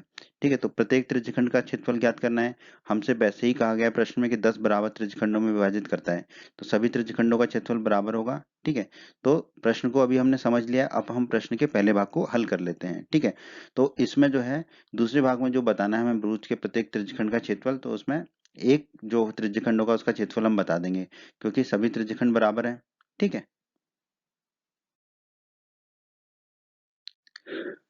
अब आ जाते हैं प्रश्न के पहले भाग में जिसमें हमें बताना है कुल वांछित चांदी के तार की लंबाई। तो चांदी के तार की लंबाई कितनी आवश्यकता होगी, जितना इस वृत्ताकार गहने को बनाने में हमें चांदी का तार लगा, यानी कि इस वृत्ताकार गहने की परिधि। ठीक है, और उसमें कहा गया है कि वृत्त के 5 व्यासों को बनाने में भी चांदी का प्रयोग किया गया है। ठीक है, चांदी के तार का, तो इन पांचों व्यासों की लंबाई भी हमें जोड़नी होगी। तो पहले हम इस वृत्ताकार ब्रूज जो है गहना जो है उसकी परिधि निकाल लेंगे। तो जो दिया गया वो लिख लेते हैं। वृत्त का व्यास दे रखा है हमें 35 मिलीमीटर, तो डी बराबर हमने ले लिया 35 मिलीमीटर। तो वृत्त की त्रिज्या कितनी होगी, व्यास बटे 2, तो आर बराबर होगा डी बटे 2, यानी कि 35/2 मिलीमीटर। तो वृत्त की त्रिज्या निकाल ली हमने 35/2 मिलीमीटर। अब वृत्त की परिधि का सूत्र होता है 2 गुणा पाई गुणा आर। ठीक है, ये अध्याय 12 के परिचय के वीडियो में भी पढ़ा था हमने। मान रख देते हैं, तो इस वृत्त की परिधि हो जाएगी 2 गुणा पाई का मान रख देंगे 22/7 गुणा आर, आर है 35/2। तो अब देखिए 35 में 7 का भाग देंगे। ठीक है, तो हमें मिलेगा 5। ठीक है, अब ये 2 से ये 2 कट जाएगा और 22 गुणा 5 हो जाएगा 110। तो वृत्त की परिधि हमारी आ जाएगी 110 मिलीमीटर। वृत्त की परिधि निकाल लिया हमने दोस्तों। तो हमें निकालना क्या है प्रश्न के पहले भाग में कुल वांछित चांदी के तार की लंबाई, कि ये जो गहना है जो ब्रूच है इसको बनाने में कितना चांदी का तार लगा। तो जितनी परिधि है उतना लगा, और 5 व्यास भी बनाए हमने चांदी के तार से। तो हम कह सकते हैं कुल वांछित चांदी के तार की लंबाई कितनी होगी, वृत्त की परिधि धन 5 गुणा वृत्त का व्यास, क्योंकि 5 वृत्त के व्यास भी बनाए हैं ना चांदी के तार से। ठीक है, तो अब हमें वृत्त का व्यास भी पता है और वृत्त की परिधि भी पता है, तो रख देते हैं मान। तो कुल वांछित चांदी के तार की लंबाई हो जाएगी, वृत्त की परिधि है 110, तो 110 रख दिया, धन 5 है तो 5 लिख दिया, गुणा वृत्त का व्यास कितना है 35 मिलीमीटर, तो 35 लिख दिया हमने। अब कुल वांछित चांदी के तार की लंबाई हो जाएगी 110 धन 5 गुणा 35 होता है 175, तो वो लिख दिया। अब 110 धन 175 को जोड़ लेंगे हम, तो हमें मिल जाएगा 285। तो कुल वांछित चांदी के तार की लंबाई हमारी आ गई 285 मिलीमीटर। ठीक है, तो ये उत्तर हो गया हमारा प्रश्न के पहले भाग का कि कुल वांछित चांदी के तार की लंबाई कितनी होनी चाहिए, 285 मिलीमीटर। तो 285 मिलीमीटर हमारा उत्तर हो गया प्रश्न के पहले भाग का। अब चलते हैं प्रश्न के दूसरे भाग पर। अब प्रश्न के दूसरे भाग में हमें बताना है ब्रूज के प्रत्येक त्रिज्यखंड का क्षेत्रफल। ठीक है, और दोस्तों हमसे प्रश्न में कहा गया है कि 10 बराबर त्रिज्यखंडों में विभाजित करता है। ठीक है, तो इसका मतलब क्या, अगर हम वृत्त का क्षेत्रफल निकाल लें और उसको 10 से भाग दे दें तो प्रत्येक त्रिज्यखंड का क्षेत्रफल आ जाएगा। तो वृत्त का क्षेत्रफल निकाल लेते हैं हम। वृत्त के क्षेत्रफल का सूत्र होता है पाई आर स्क्वायर। ठीक है, तो मान रख देंगे, तो वृत्त का क्षेत्रफल हो जाएगा, पाई का मान होता है 22/7, वो लिख दिया, गुणा आर का मान कितना है, त्रिज्या 35/2, तो 35/2 का वर्ग। इसको हल कर लेते हैं, तो 22/7 गुणा 35/2 का वर्ग है, तो 35/2 गुणा 35/2 लिख दिया। तो देखो अब इसको हल करते हैं कैसे, 22 में 2 का भाग देंगे तो बच गया 11। ठीक है, 35 में 7 का भाग देंगे, ठीक है, तो बच गया 5। ठीक है, और नीचे वाले ये 2 और 7 तो उड़ गए। फिर उसके अलावा क्या बच गया, 35/2। ठीक है, तो 35/2 लिख दिया। देखो 22 में 2 का भाग दिया तो 11 बचा, 35 में 7 का भाग दिया तो 5 बचा, फिर जो बच गया वो लिख दिया 35/2। ठीक है, तो ये आ गया हमारा वृत्त का क्षेत्रफल, आ गया हमारा 11 गुणा 5 गुणा 35/2 मिलीमीटर स्क्वायर। अब दोस्तों प्रश्न में ही दिया गया है तार को वृत्त के 5 व्यासों को बनाने में प्रयुक्त किया गया है जो उसे 10 बराबर त्रिज्यखंडों में विभाजित करता है। ठीक है, इसका मतलब 10 बराबर त्रिज्यखंडों का क्षेत्रफल किसके बराबर है, वृत्त के क्षेत्रफल के बराबर है। इसका मतलब क्या है, एक त्रिज्यखंड का क्षेत्रफल कितना होगा, वृत्त का क्षेत्रफल बटे में ये 10 आ जाएगा। अब एक त्रिज्यखंड का क्षेत्रफल कितना होगा, जो वृत्त का क्षेत्रफल है 11 गुणा 5 गुणा 35/2, बटे में 10 है तो गुणा 1/10 कर दिया हमने।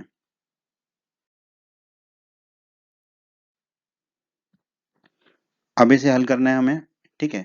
तो देखिए एक त्रिज्यखंड का जो क्षेत्रफल है वही होगा भुज के प्रत्येक त्रिज्यखंड का क्षेत्रफल, क्योंकि प्रश्न में ही दिया गया है 10 बराबर त्रिज्यखंड, ठीक है। तो एक त्रिज्यखंड का क्षेत्रफल ही होगा भुज के प्रत्येक त्रिज्यखंड का क्षेत्रफल। अब इसको हल कर लेते हैं। तो देखिए ये जो 5 है और ये जो 10 है आपस में काटेंगे तो 5 से 5 चला जाएगा, 10 की जगह बचेगा 2, तो ये बचेगा 1/2, और यहाँ क्या बचेगा 11 गुणा 35/2, तो वो लिख दिया हमने। अब 11 गुणा 35 होता है 385, और बटे में 2 गुणा 2 होता है 4, तो भुज के प्रत्येक त्रिज्यखंड का क्षेत्रफल आ गया हमारा 385/4 मिलीमीटर स्क्वायर, ठीक है। तो हमारे इस प्रश्न का उत्तर क्या है, 385/4 मिलीमीटर स्क्वायर, ठीक है। तो भुज के प्रत्येक त्रिज्यखंड का क्षेत्रफल होगा 385/4 मिलीमीटर स्क्वायर। प्रश्न 10 में दोस्तों हमसे कहा गया है एक छतरी में 8 ताने हैं। ताने होते हैं दोस्तों जो तार होते हैं ना छतरी में, जैसे कि ये तार है, ये तार है, ठीक है। उन तारों को कहते हैं हम ताने। तो एक छतरी में 8 ताने हैं जो बराबर दूरी पर लगे हुए हैं, ठीक है। देखिए आकृति 12.13, देखो ये ताने जो हैं ये बराबर दूरी पर लगे हुए हैं, एक दूसरे से बराबर दूरी पर हैं। छतरी को 45 सेंटीमीटर त्रिज्या वाले एक सपाट वृत्त मानते हुए, ठीक है। तो इस प्रकार एक वृत्त मान लेते हैं छतरी को, ठीक है, जो 45 सेंटीमीटर त्रिज्या का एक सपाट वृत्त है। इसकी दो क्रमागत तानों के बीच का क्षेत्रफल ज्ञात कीजिए, ठीक है। तो इस प्रश्न को समझ लेते हैं, ठीक है। एक वृत्त है ये छतरी जो है, ठीक है, 45 सेंटीमीटर त्रिज्या का एक सपाट वृत्त है, ठीक है। अब इस वृत्त में कितने ताने दे रखे हैं छतरी में, 8 ताने, तो वो ताने समझ लीजिए। देखो एक ताना ये हो गया, दूसरा ताना, तीसरा ताना, चौथा ताना, पांचवा ताना, छठवां ताना, सातवां ताना और ये 8वां ताना, ठीक है। 8 ताने हो गए, ठीक है। और इसकी त्रिज्या 45 सेंटीमीटर दे रखी है। हमसे पूछा है इसकी दो क्रमागत तानों के बीच का क्षेत्रफल, ठीक है। तो दो क्रमागत तानों के बीच का क्षेत्रफल होगा एक त्रिज्यखंड का क्षेत्रफल। दो क्रमागत ताने मतलब कोई भी दो क्रमागत ताने ले सकते हैं, जैसे कि हम यहाँ पर ये दोनों ले लेते हैं, ठीक है। इन दोनों के बीच का क्षेत्रफल क्या होगा, त्रिज्यखंड का क्षेत्रफल होगा। तो हमें त्रिज्यखंड का क्षेत्रफल ही निकालना है, ठीक है। वही होगा दो क्रमागत तानों के बीच का क्षेत्रफल। तो दो क्रमागत तानों का क्षेत्रफल निकालने के लिए हमें क्या करना होगा, एक त्रिज्यखंड का क्षेत्रफल निकालना होगा। कुल कितने त्रिज्यखंड हो रहे हैं यहाँ पर देखिए, 1 2 3 4 5 6 7 और 8, ठीक है। प्रश्न को हल कर लेते हैं दोस्तों। अब जो दिया गया है वो लिख लेते हैं। वृत्त की त्रिज्या दे रखी है हमको 45 सेंटीमीटर, तो r बराबर 45 सेंटीमीटर लिख लिया हमने। आकृति के अनुसार इस वृत्त में कुल कितने त्रिज्यखंड है, 8 त्रिज्यखंड है, अभी गिने थे हमने, ठीक है। और वो बराबर है सारे 8 त्रिज्यखंड, ठीक है। इसलिए प्रत्येक त्रिज्यखंड द्वारा केंद्र पर अंतरित कोण कितना होगा, ठीक है, बताइए। देखो केंद्र पर बना पूरा कोण होता है 360 डिग्री का, एक त्रिज्यखंड का कोण कितना होगा 360/8, तो थीटा बराबर 360 डिग्री बटे 8 होगा, ठीक है। 360 में 8 का भाग देंगे तो हमें मिलेगा 45, तो थीटा मिल गया हमको 45 डिग्री। तो ये लिख दिया हमने यहाँ पर थीटा 45 डिग्री। अब त्रिज्यखंड का क्षेत्रफल निकाल लेते हैं, क्योंकि त्रिज्यखंड का जो क्षेत्रफल है वही दो क्रमागत तानों के बीच का क्षेत्रफल होगा। त्रिज्यखंड के क्षेत्रफल का सूत्र दोस्तों हमने अध्याय 12 के परिचय के वीडियो में पढ़ा था, ठीक है। क्या होता है, थीटा बटे 360 गुणा पाई आर स्क्वायर, ठीक है। थीटा हमको पता है 45, आर पता है 45, तो रख देते हैं दोनों को 45 45 को। तो एक त्रिज्यखंड का क्षेत्रफल हो जाएगा, थीटा की जगह रखा 45 बटे में 360 है, गुणा पाई की जगह रखा 22/7 गुणा आर का वर्ग है, आर है 45, तो ये हो गया 45 का वर्ग। इसको हल कर लेते हैं। अब बस 45 के वर्ग को हम लिख सकते हैं 45 गुणा 45, और 45 बटे 360, ऊपर और नीचे 45 का भाग देंगे तो ऊपर बचेगा 1, 360 में 45 का भाग देंगे तो बचेगा 8, तो ये हो जाएगा 1/8 गुणा 22/7 है ही। 45 के वर्ग को लिख दिया हमने 45 गुणा 45। अब देखिए 22 में 2 का भाग देंगे तो बचेगा 11, 8 में 2 का भाग देंगे तो बचेगा 4, तो ये हो गया 1/4 गुणा 22 हो गया था 11, 2 का भाग देने पे बटे में 7 है ही, गुणा 45 गुणा 45, ठीक है। अब 11 गुणा 45 गुणा 45 करेंगे तो हमें मिलेगा 22,275, और बटे में है 4 गुणा 7, 4 गुणा 7 होता है 28, तो एक त्रिज्यखंड का क्षेत्रफल आ गया हमारा 22,275/28 सेंटीमीटर स्क्वायर। तो एक त्रिज्यखंड का क्षेत्रफल आ गया, और दोस्तों हम जानते हैं कि दो क्रमागत तानों के बीच का जो क्षेत्रफल है वही एक त्रिज्यखंड के क्षेत्रफल के बराबर है। तो दो क्रमागत तानों के बीच का क्षेत्रफल क्या होगा, जो त्रिज्यखंड का क्षेत्रफल आया था, यानी कि 22,275/28 सेंटीमीटर स्क्वायर। तो यही हमारे इस प्रश्न का उत्तर होगा दोस्तों। दो क्रमागत तानों के बीच का क्षेत्रफल बराबर 22,275/28 सेंटीमीटर स्क्वायर। तो हमारे इस प्रश्न का उत्तर होगा 22,275/28 सेंटीमीटर स्क्वायर।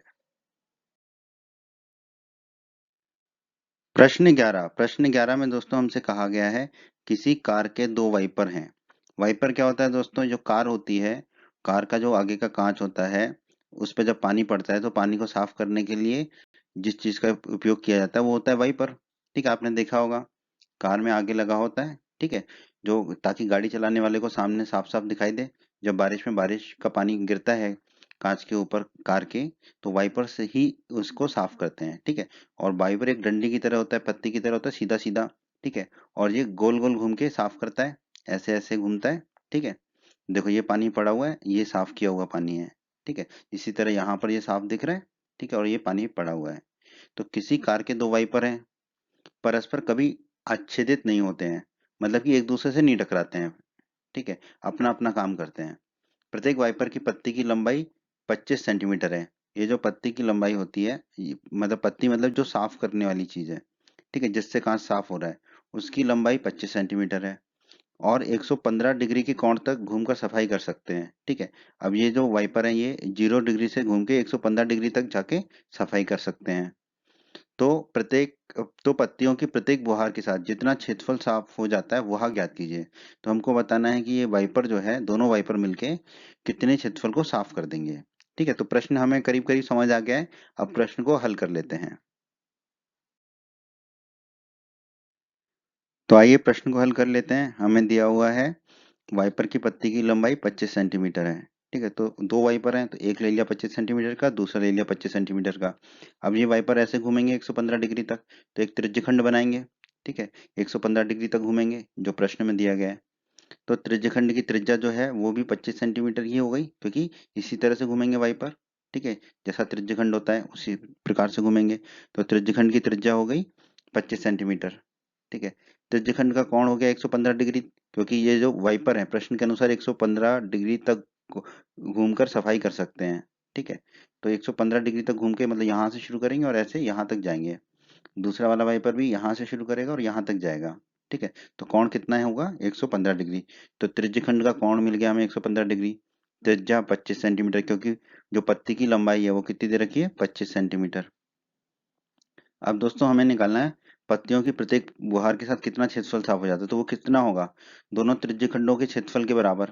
ठीक है, तो देखो वाइपर यहाँ से चलेगा यहाँ तक जाएगा, तो ये पूरा हरा हरा जो क्षेत्र दिख रहा है हमको, ठीक है, यहाँ से पूरा ये जो त्रिज्यखंड का क्षेत्र है वो, और दूसरे वाला वाइपर जो है वो भी उतना ही क्षेत्रफल जो है साफ करेगा। तो दोनों त्रिज्यखंड का क्षेत्रफल जो है उतना होगा हमारा पत्तियों की प्रत्येक बुहार के साथ क्षेत्रफल जो साफ हो जाता है। तो हम एक त्रिज्यखंड का क्षेत्रफल निकाल लेंगे, फिर जो है उसको दो से गुणा कर देंगे तो दोनों त्रिज्यखंडों का क्षेत्रफल आ जाएगा। त्रिज्यखंड के क्षेत्रफल का सूत्र होता है थीटा बटे 360 गुणा पाई आर स्क्वायर। ये अध्याय 12 के परिचय के वीडियो में हम पढ़ चुके हैं। ठीक है, और त्रिज्यखंड क्या होता है वो भी हमने पढ़ा था। अब थीटा हमें पता है 115 है, आर पता है 25 है। ठीक है, तो मान रख देते हैं और पाई का मान रखेंगे 22/7। तो थीटा जो है वो रख दिया हमने 115, बटे में 360 है तो 115/360, गुणा पाई का मान रख दिया 22/7, आर का मान है 25 तो रख दिया 25, आर स्क्वायर है तो ये हो जाएगा 25 का स्क्वायर। हल कर लेते हैं इसको दोस्तों। तो देखो 115 में 5 का भाग देंगे तो मिलेगा 23, तो नीचे भी 5 का भाग देना पड़ेगा।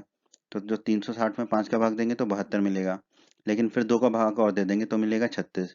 फिर ऊपर भी 2 का भाग देना पड़ेगा, तो 22 में 2 का भाग दिया तो मिला 11, बटे में 7 है, गुणा 25 का वर्ग होता है 625, तो वो लिख दिया हमने। अब दोस्तों अभी अभी हमने देखा था पत्तियों की प्रत्येक बुहार के साथ क्षेत्रफल कितना साफ हो जाता है, दोनों त्रिज्यखंडों के क्षेत्रफल के बराबर। एक त्रिज्यखंड का क्षेत्रफल तो हमने निकाल लिया, अब 2 से गुणा कर देंगे तो दोनों त्रिज्यखंड का क्षेत्रफल हो जाएगा। तो पत्तियों की प्रत्येक बुहार के साथ क्षेत्रफल साफ हो जाता है बराबर 2 गुणा एक त्रिज्यखंड का क्षेत्रफल कितना है 23/36 गुणा 11/7 गुणा 625, वो लिख दिया हमने। 2 गुणा 23/36 गुणा 11/7 गुणा 625। अब बस इसको हल कर लेते हैं थोड़ा सा और। देखो 2 में 2 का भाग देंगे तो चला जाएगा पूरा, 36 में 2 का भाग देंगे तो हो जाएगा 18।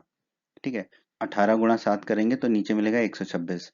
ऊपर फिर बचा हमारा 23 गुणा 11 गुणा 625, तो आ जाएगा 1,58,125। ठीक है, तो ये आ गया हमारा 1,58,125/26। तो पत्तियों की प्रत्येक बुहार के साथ क्षेत्रफल कितना साफ हो जाएगा? 1,58,125/126 सेंटीमीटर स्क्वायर। तो यही हमारे इस प्रश्न का उत्तर है दोस्तों, 1,58,125/126 सेंटीमीटर स्क्वायर। प्रश्न 12 में दोस्तों हमसे कहा गया है, जहाजों को समुद्र में जल स्तर के नीचे स्थित चट्टानों की चेतावनी देने के लिए एक लाइट हाउस 80 डिग्री कोण वाले एक त्रिज्यखंड में 16.5 किलोमीटर दूरी तक लाल रंग का प्रकाश फैलाता है। समुद्र के उस भाग का क्षेत्रफल ज्ञात कीजिए जिसमें जहाजों को चेतावनी दी जा सके। तो दोस्तों क्या होता है, जो समुद्र होता है उसमें क्या होता है, कुछ चट्टानें होती हैं जल स्तर के नीचे। ठीक है, तो अगर कोई जहाज जा रहा है, ठीक है, तो अगर वो जहाज उन चट्टानों से टकरा जाएगा तो वो जहाज टूट जाएगा। तो उन जहाजों को चेतावनी देने के लिए जो लाइट हाउस होते हैं, ठीक है, वो प्रकाश फैलाते हैं। ठीक है, और चेतावनी देने के लिए लाल रंग का प्रकाश फैलाया जाता है। तो कोई लाइट हाउस है जो जलस्तर के नीचे चट्टानों की चेतावनी देने के लिए लाल रंग का प्रकाश फैलाता है 80 डिग्री के कोण पर एक त्रिज्यखंड में और 16.5 किलोमीटर की दूरी तक। ठीक है, तो हमें बताना है कि समुद्र के उस भाग का क्षेत्रफल बताना है जिसमें जहाजों को चेतावनी दी जा सके। ठीक है, तो हमें त्रिज्यखंड का क्षेत्रफल बताना है यहाँ पर। ठीक है, तो बहुत ही आसान प्रश्न है दोस्तों। हमें दिया गया है कि उस त्रिज्यखंड की त्रिज्या कितनी दे रखी है, 16.5 किलोमीटर। तो आर बराबर 16.5 किलोमीटर लिख लिया हमने। ठीक है, तो इस प्रकार देखो लाइट हाउस होगा यहाँ पर। ठीक है, यहाँ से वो प्रकाश फैलाएगा इस पूरे क्षेत्र में जिसमें त्रिज्या होगी 16.5 किलोमीटर की। ठीक है, और कोण कितना दे रखा है, कितने डिग्री के कोण में, 80 डिग्री की। तो त्रिज्यखंड का कोण हो जाएगा 80 डिग्री का। तो 80 डिग्री के कोण में ये प्रकाश फैलाएगा। तो हमें बताना है कि इस त्रिज्यखंड का क्षेत्रफल कितना होगा। ये वही क्षेत्रफल होगा जिस भाग में वो चेतावनी दी जा सकती है, क्योंकि इतने पूरे भाग में जो है वो लाल रंग का प्रकाश फैला रहा होगा लाइट हाउस। ठीक, तो त्रिज्यखंड के क्षेत्रफल का सूत्र होता है दोस्तों θ/360 गुणा पाई आर स्क्वायर। ठीक है, ये सूत्र जो है हमने अध्याय 12 के परिचय के वीडियो में पढ़ा था। तो यदि आपने अध्याय 12 के परिचय का वीडियो नहीं देखा है तो उसे अवश्य देखें। तो त्रिज्यखंड का क्षेत्रफल कितना होगा दोस्तों, थीटा की जगह रख दिया 80, बटे में 360 है तो बटे में 360 गुणा, प्रश्न में कहा गया है कि पाई का मान 3.14 लेना है तो हमने ले लिया। आर का मान है 16.5, तो आर स्क्वायर है तो 16.5 का स्क्वायर लिख दिया।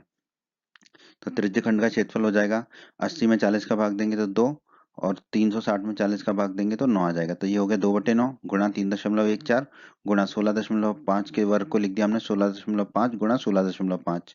अब इसको हल कर लेंगे तो हमें मिलेगा 189.97 किलोमीटर स्क्वायर। ठीक है, 189.97 किलोमीटर स्क्वायर त्रिज्यखंड का क्षेत्रफल आ गया। और जो त्रिज्यखंड का क्षेत्रफल है वही वो भाग है जहां पर चेतावनी दी जा सकती है जहाजों को। तो हम कह सकते हैं कि अतः लाइट हाउस से समुद्र के 189.97 किलोमीटर वर्ग स्क्वायर 189.97 किलोमीटर स्क्वायर भाग के क्षेत्रफल में जहाजों को चेतावनी दी जा सकती है। तो हमारे प्रश्न का उत्तर क्या होगा दोस्तों, 189.97 किलोमीटर स्क्वायर। प्रश्न 13 में हमसे कहा गया है, एक गोल मेजपोस्ट पर 6 समान डिजाइन बने हुए हैं जैसा कि आकृति 12.14 में दर्शाया गया है। तो दोस्तों ये एक गोल मेजपोस्ट है। मेजपोस्ट क्या होती है, जो हम टेबल के ऊपर कपड़ा चढ़ाते हैं ना, सुंदर दिखने के लिए कि हमारा टेबल सुंदर दिखे। ठीक है, तो ये गोल यानी कि वृत्ताकार जो है एक मेजपोस्ट है, मतलब टेबल का कवर है। ठीक है, इस पर 6 समान डिजाइन बने हुए हैं। ये आप देखेंगे काले काले 6 समान डिजाइन बने हुए हैं। समान मतलब ये समान आकार के हैं। ठीक है, तो ये वृत्तखंड जैसे दिख रहे हैं हमको। देखो मेज पोस्ट जो है वो गोल है। ठीक है, और ये जो है ये वृत्तखंड जैसे 6 समान डिजाइन बने हुए हैं इसमें। यदि मेज पोस्ट की त्रिज्या 28 सेंटीमीटर है, इसमें ये वृत्ताकार जो मेज पोस्ट है, गोल मेज पोस्ट जो है, इसकी त्रिज्या हमें 28 सेंटीमीटर दे रखी है, तो रुपए 0.35 प्रति वर्ग सेंटीमीटर की दर से इन डिजाइनों को बनाने की लागत ज्ञात कीजिए। तो ये जो डिजाइन बने ना वृत्त के बाहरी हिस्से में, ठीक है, इन डिजाइनों को बनाने की लागत कितनी है, 0.35 प्रति वर्ग सेंटीमीटर, यानी कि 1 वर्ग सेंटीमीटर का खर्चा है 0.35 रुपए। तो ये जो डिजाइन बनाने की पूरी लागत क्या है इस मेजपोश की, वो हमें बताना है। और कहा गया √3 को लीजिए 1.7। ठीक है, √3 बराबर 1.7 का प्रयोग कीजिए। बहुत ही अच्छा प्रश्न है दोस्तों। देखने में कठिन लगता है पर आप वीडियो को पूरा देखोगे तो आपको प्रश्न आसानी से समझ में आ जाएगा, इसलिए वीडियो को पूरा देखिएगा। तो जो दिया गया वो लिख लेते हैं। मेजपोश वृत्त की त्रिज्या दे रखी है हमें 28 सेंटीमीटर। तो आर बराबर हमने मान लिया 28 सेंटीमीटर। मान लेते हैं कि वृत्त का केंद्र ओ है। ठीक है, तो इस वृत्त का केंद्र मतलब गोल मेजपोश जो है उसका केंद्र ओ मान लिया हमने। अब समान डिजाइन के आमने सामने के कोनों को मिलाने वाले व्यास खींचिए। देखो, ये जो समान डिजाइन है उसके जो कोने हैं, जैसे ये है, इनका ये कोना है और इसके सामने वाला कोना है, इसको मिलाएंगे तो एक व्यास मिलेगा हमको, वो कर दिया। फिर इस कोने को सामने वाले कोने से मिला दिया इसके, तो एक व्यास मिल गया। फिर इस कोने को इस कोने से मिला दिया तो एक व्यास मिल गया। ठीक है, तो समान डिजाइन वाले आमने सामने के कोनों को मिलाने वाला हमने व्यास खींच दिया। ऐसा क्यों किया अभी आपको समझ आएगा। 6 समान डिजाइन आमने सामने के कोनों को मिलाने वाले व्यास वृत्त को 6 बराबर त्रिज्यखंडों में विभाजित करते हैं। ये देखो, 1 2 3 4 5 और 6, ये 6 त्रिज्यखंड हो गए। ठीक है, क्योंकि देखो ये जो दे रखा है हमें डिजाइन वो समान आकार के दे रखे हैं, तो इसका मतलब ये डिजाइनों के बीच की दूरी बराबर है, सब में बराबर है, तो ये बराबर त्रिज्यखंड होंगे, 6 बराबर त्रिज्यखंड होंगे। तो जो गोल मेजपोश है वो इन व्यासों की मदद से हमने 6 बराबर त्रिज्यखंडों में विभाजित कर दिया। अब हम क्या करेंगे, किसी एक त्रिज्यखंड में, ठीक है, हम त्रिज्यखंड का क्षेत्रफल निकालेंगे। उसमें से इस त्रिभुज का क्षेत्रफल को हटा देंगे, माइनस कर देंगे, तो हमें वृत्तखंड का क्षेत्रफल मिल जाएगा जो कि हमारा डिजाइन है। एक वृत्तखंड का डिजाइन का क्षेत्रफल मिल गया तो 6 से गुणा कर देंगे, तो क्योंकि ये समान डिजाइन है। ठीक है, तो ऐसे हम इस प्रश्न को हल करने वाले हैं। अतः प्रत्येक त्रिज्यखंड द्वारा केंद्र O पर अंतरित कोण कितना होगा। देखो, केंद्र O पर अंतरित कोण होगा पूरा गोल गोल वृत्त में कितना, 360 डिग्री।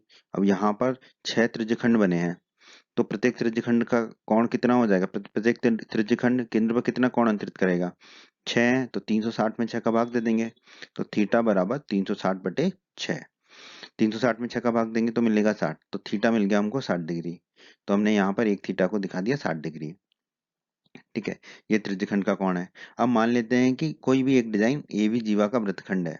ठीक है, तो हम इसको मान लेते हैं ये एक ए बी जीवा खींच दी, जिसका जो वृत्तखंड है वो एक डिजाइन है। अब हम इस वृत्तखंड का क्षेत्रफल निकालेंगे तो एक डिजाइन का क्षेत्रफल निकल जाएगा। ठीक है, 6 से गुणा करेंगे तो सभी 6 डिजाइन का क्षेत्रफल निकल जाएगा। फिर हम लागत निकाल लेंगे, तो पर पहले उसके लिए हमें क्षेत्रफल निकालना पड़ेगा। ठीक है, तो अब हम इस प्रश्न को हल कर लेते हैं। तो दोस्तों निकालना तो है हमें अब इस वृत्तखंड AB का क्षेत्रफल। ठीक है, जीवा के नीचे का क्षेत्रफल। उसके लिए हमें जरूरत पड़ेगी त्रिभुज AOB के क्षेत्रफल की।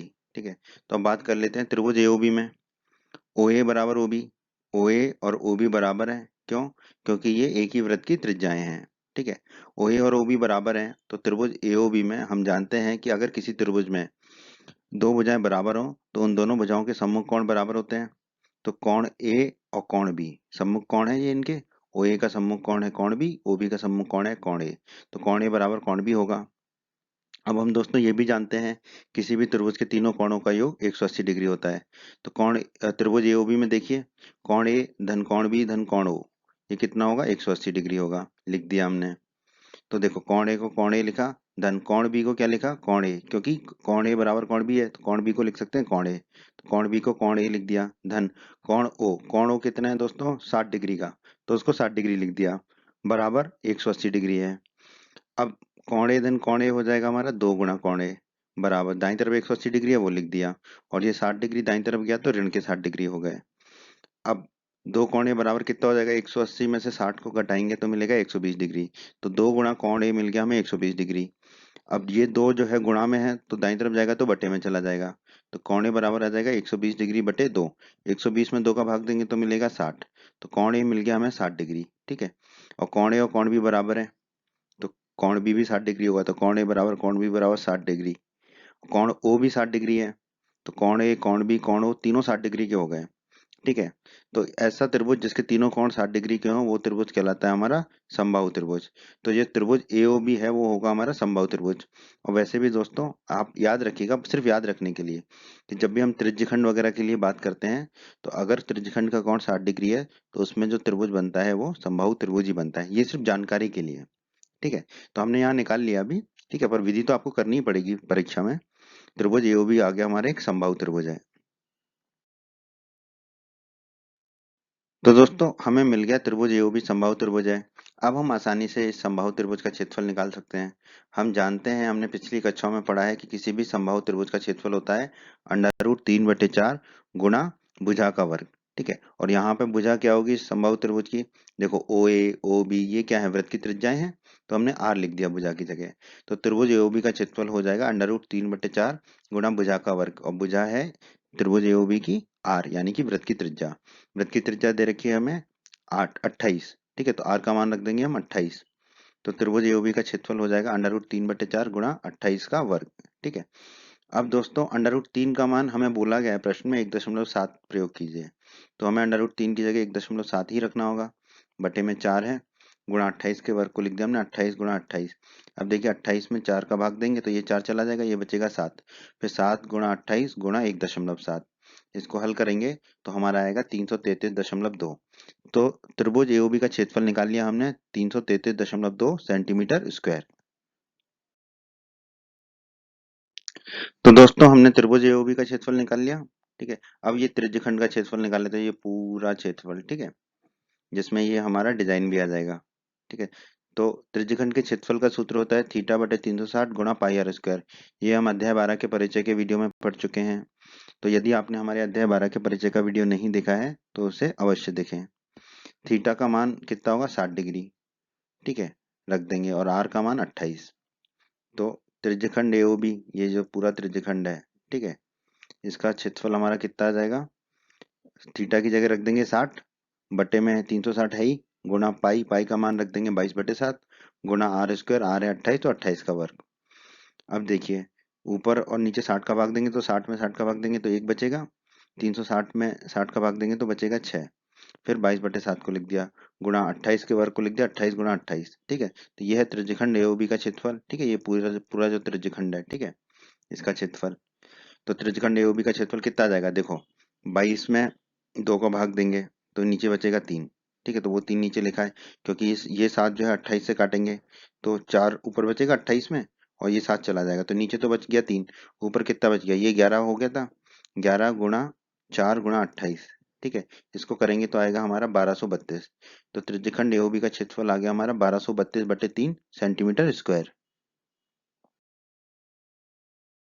हमारा त्रिभुज का भी क्षेत्रफल आ गया और त्रिज्यखंड का भी क्षेत्रफल आ गया।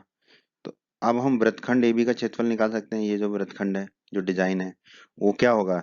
त्रिज्यखंड एओबी का क्षेत्रफल जो निकाला था हमने, ठीक है, माइनस त्रिभुज एओबी का क्षेत्रफल। ठीक है, दोनों हमें पता है तो मान रख देते हैं।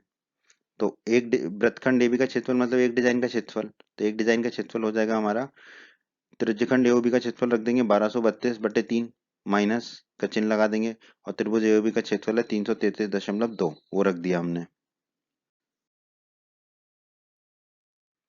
एक डिजाइन का क्षेत्रफल आ गया हमारा 1232/3 माइनस 333.2। पर हमें कितने डिजाइन दे रखे हैं? 6 समान डिजाइन। ठीक है, 1 2 3 4 5 6, और प्रश्न में भी बोला गया 6 समान डिजाइन। तो 6 डिजाइनों का क्षेत्रफल क्या होगा? 6 से गुणा कर देंगे इसको, तो 6 गुणा 1232/3 माइनस 333.2। अब इसको हल कर लेते हैं, तो 6 डिजाइनों का क्षेत्रफल देखो, 6 में 3 का भाग देंगे तो 2 बचेगा, और नीचे वाला 3 चला जाएगा, 3 में 3 का भाग देंगे तो 2 गुणा 1232 होगा 2464, और 6 में 333.2 का गुणा करेंगे तो आएगा 1999.2। तो 6 डिजाइनों का क्षेत्रफल आ गया हमारा 2464 माइनस 1999.2। फिर इसको हल कर लेते हैं, 2464 में से 1999.2 को घटा देते हैं, तो 6 डिजाइनों का क्षेत्रफल आ गया हमारा 464.8 सेंटीमीटर स्क्वायर। ठीक है, ये क्षेत्रफल आ गया, लेकिन हमसे पूछा क्या है कि 0.35 रुपए प्रति वर्ग सेंटीमीटर की दर से डिजाइनों को बनाने की लागत। ठीक है, तो अभी तो हमने डिजाइनों का क्षेत्रफल निकाला है, अब 6 डिजाइनों को बनाने में कितना खर्चा हुआ, कितनी लागत आई, वो निकालना है हमें। तो हमें प्रश्न में दिया गया है 1 वर्ग सेंटीमीटर डिजाइन को बनाने की लागत कितनी है? 0.35 रुपए। ठीक है, तो हमने लिख दिया 1 वर्ग सेंटीमीटर डिजाइन को बनाने की लागत है रुपए 0.35। तो 464.8 सेंटीमीटर स्क्वायर डिजाइन को बनाने की लागत कितनी होगी? 464.8 से गुणा हो जाएगा 0.35 का, 464.8 सेंटीमीटर स्क्वायर डिजाइन को बनाने की लागत आ जाएगी 464.8 गुणा 0.35, क्योंकि 1 वर्ग सेंटीमीटर डिजाइन को बनाने की लागत है 0.35। तो 464.8 को बनाने की लागत होगी 464.8 गुणा 0.35। और 464.8 सेंटीमीटर स्क्वायर क्या है? 6 डिजाइनों का क्षेत्रफल। तो 6 डिजाइनों को बनाने की लागत हो गई। ठीक है, बराबर कितना हो जाएगा? 464.8 का गुणा करेंगे 0.35 से, तो हमें मिलेगा 162.68। ठीक है, तो इससे हमारा उत्तर आ गया 162.68 रुपए। तो इन 6 डिजाइनों को बनाने की लागत कितनी आ गई हमारी? 162.68 रुपए। यही हमारे इस प्रश्न का उत्तर है दोस्तों, कि 6 डिजाइनों को बनाने की लागत है 162.68 रुपए।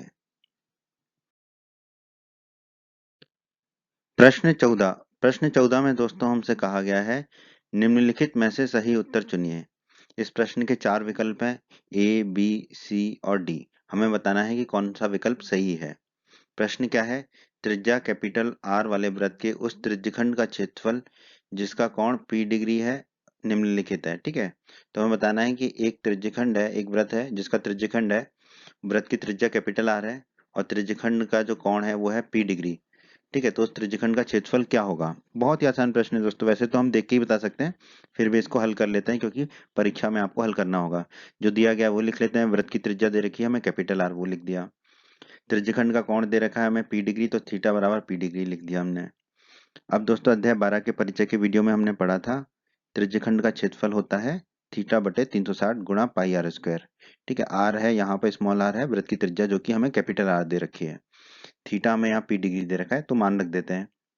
तो त्रिज्यखंड का क्षेत्रफल मिल गया हमें, इस थीटा की जगह रख दिया P बटे 360 गुणा पाई आर स्क्वायर। आर मतलब जो भी वृत्त की त्रिज्या, यहाँ पे कैपिटल आर है तो कैपिटल आर स्क्वायर। ठीक है, तो त्रिज्यखंड का क्षेत्रफल आ गया P बटे 360 गुणा पाई कैपिटल आर स्क्वायर।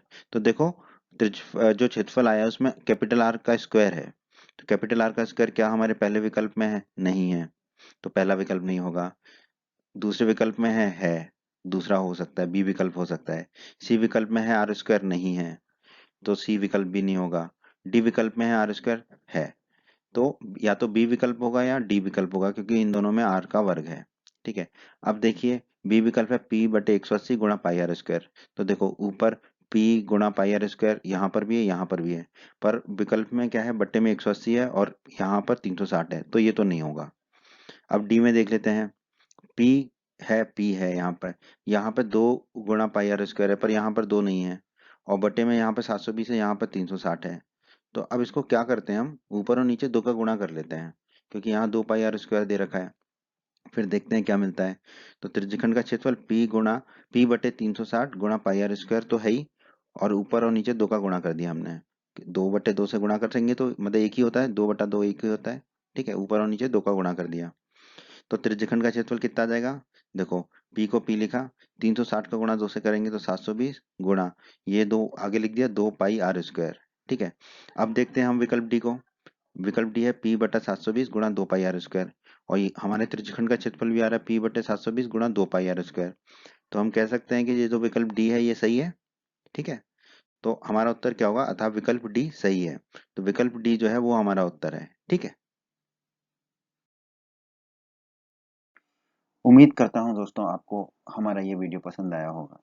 आप हमारे YouTube चैनल को सब्सक्राइब करें, इस वीडियो को लाइक करें, इस वीडियो को शेयर करें और अपने सभी हिंदी माध्यम के दोस्तों को हमारे चैनल के बारे में और हमारे वीडियो के बारे में बताएं, ताकि हिंदी माध्यम के अधिक से अधिक छात्र हमारे चैनल और वीडियोस का अधिक से अधिक लाभ ले सकें। धन्यवाद दोस्तों।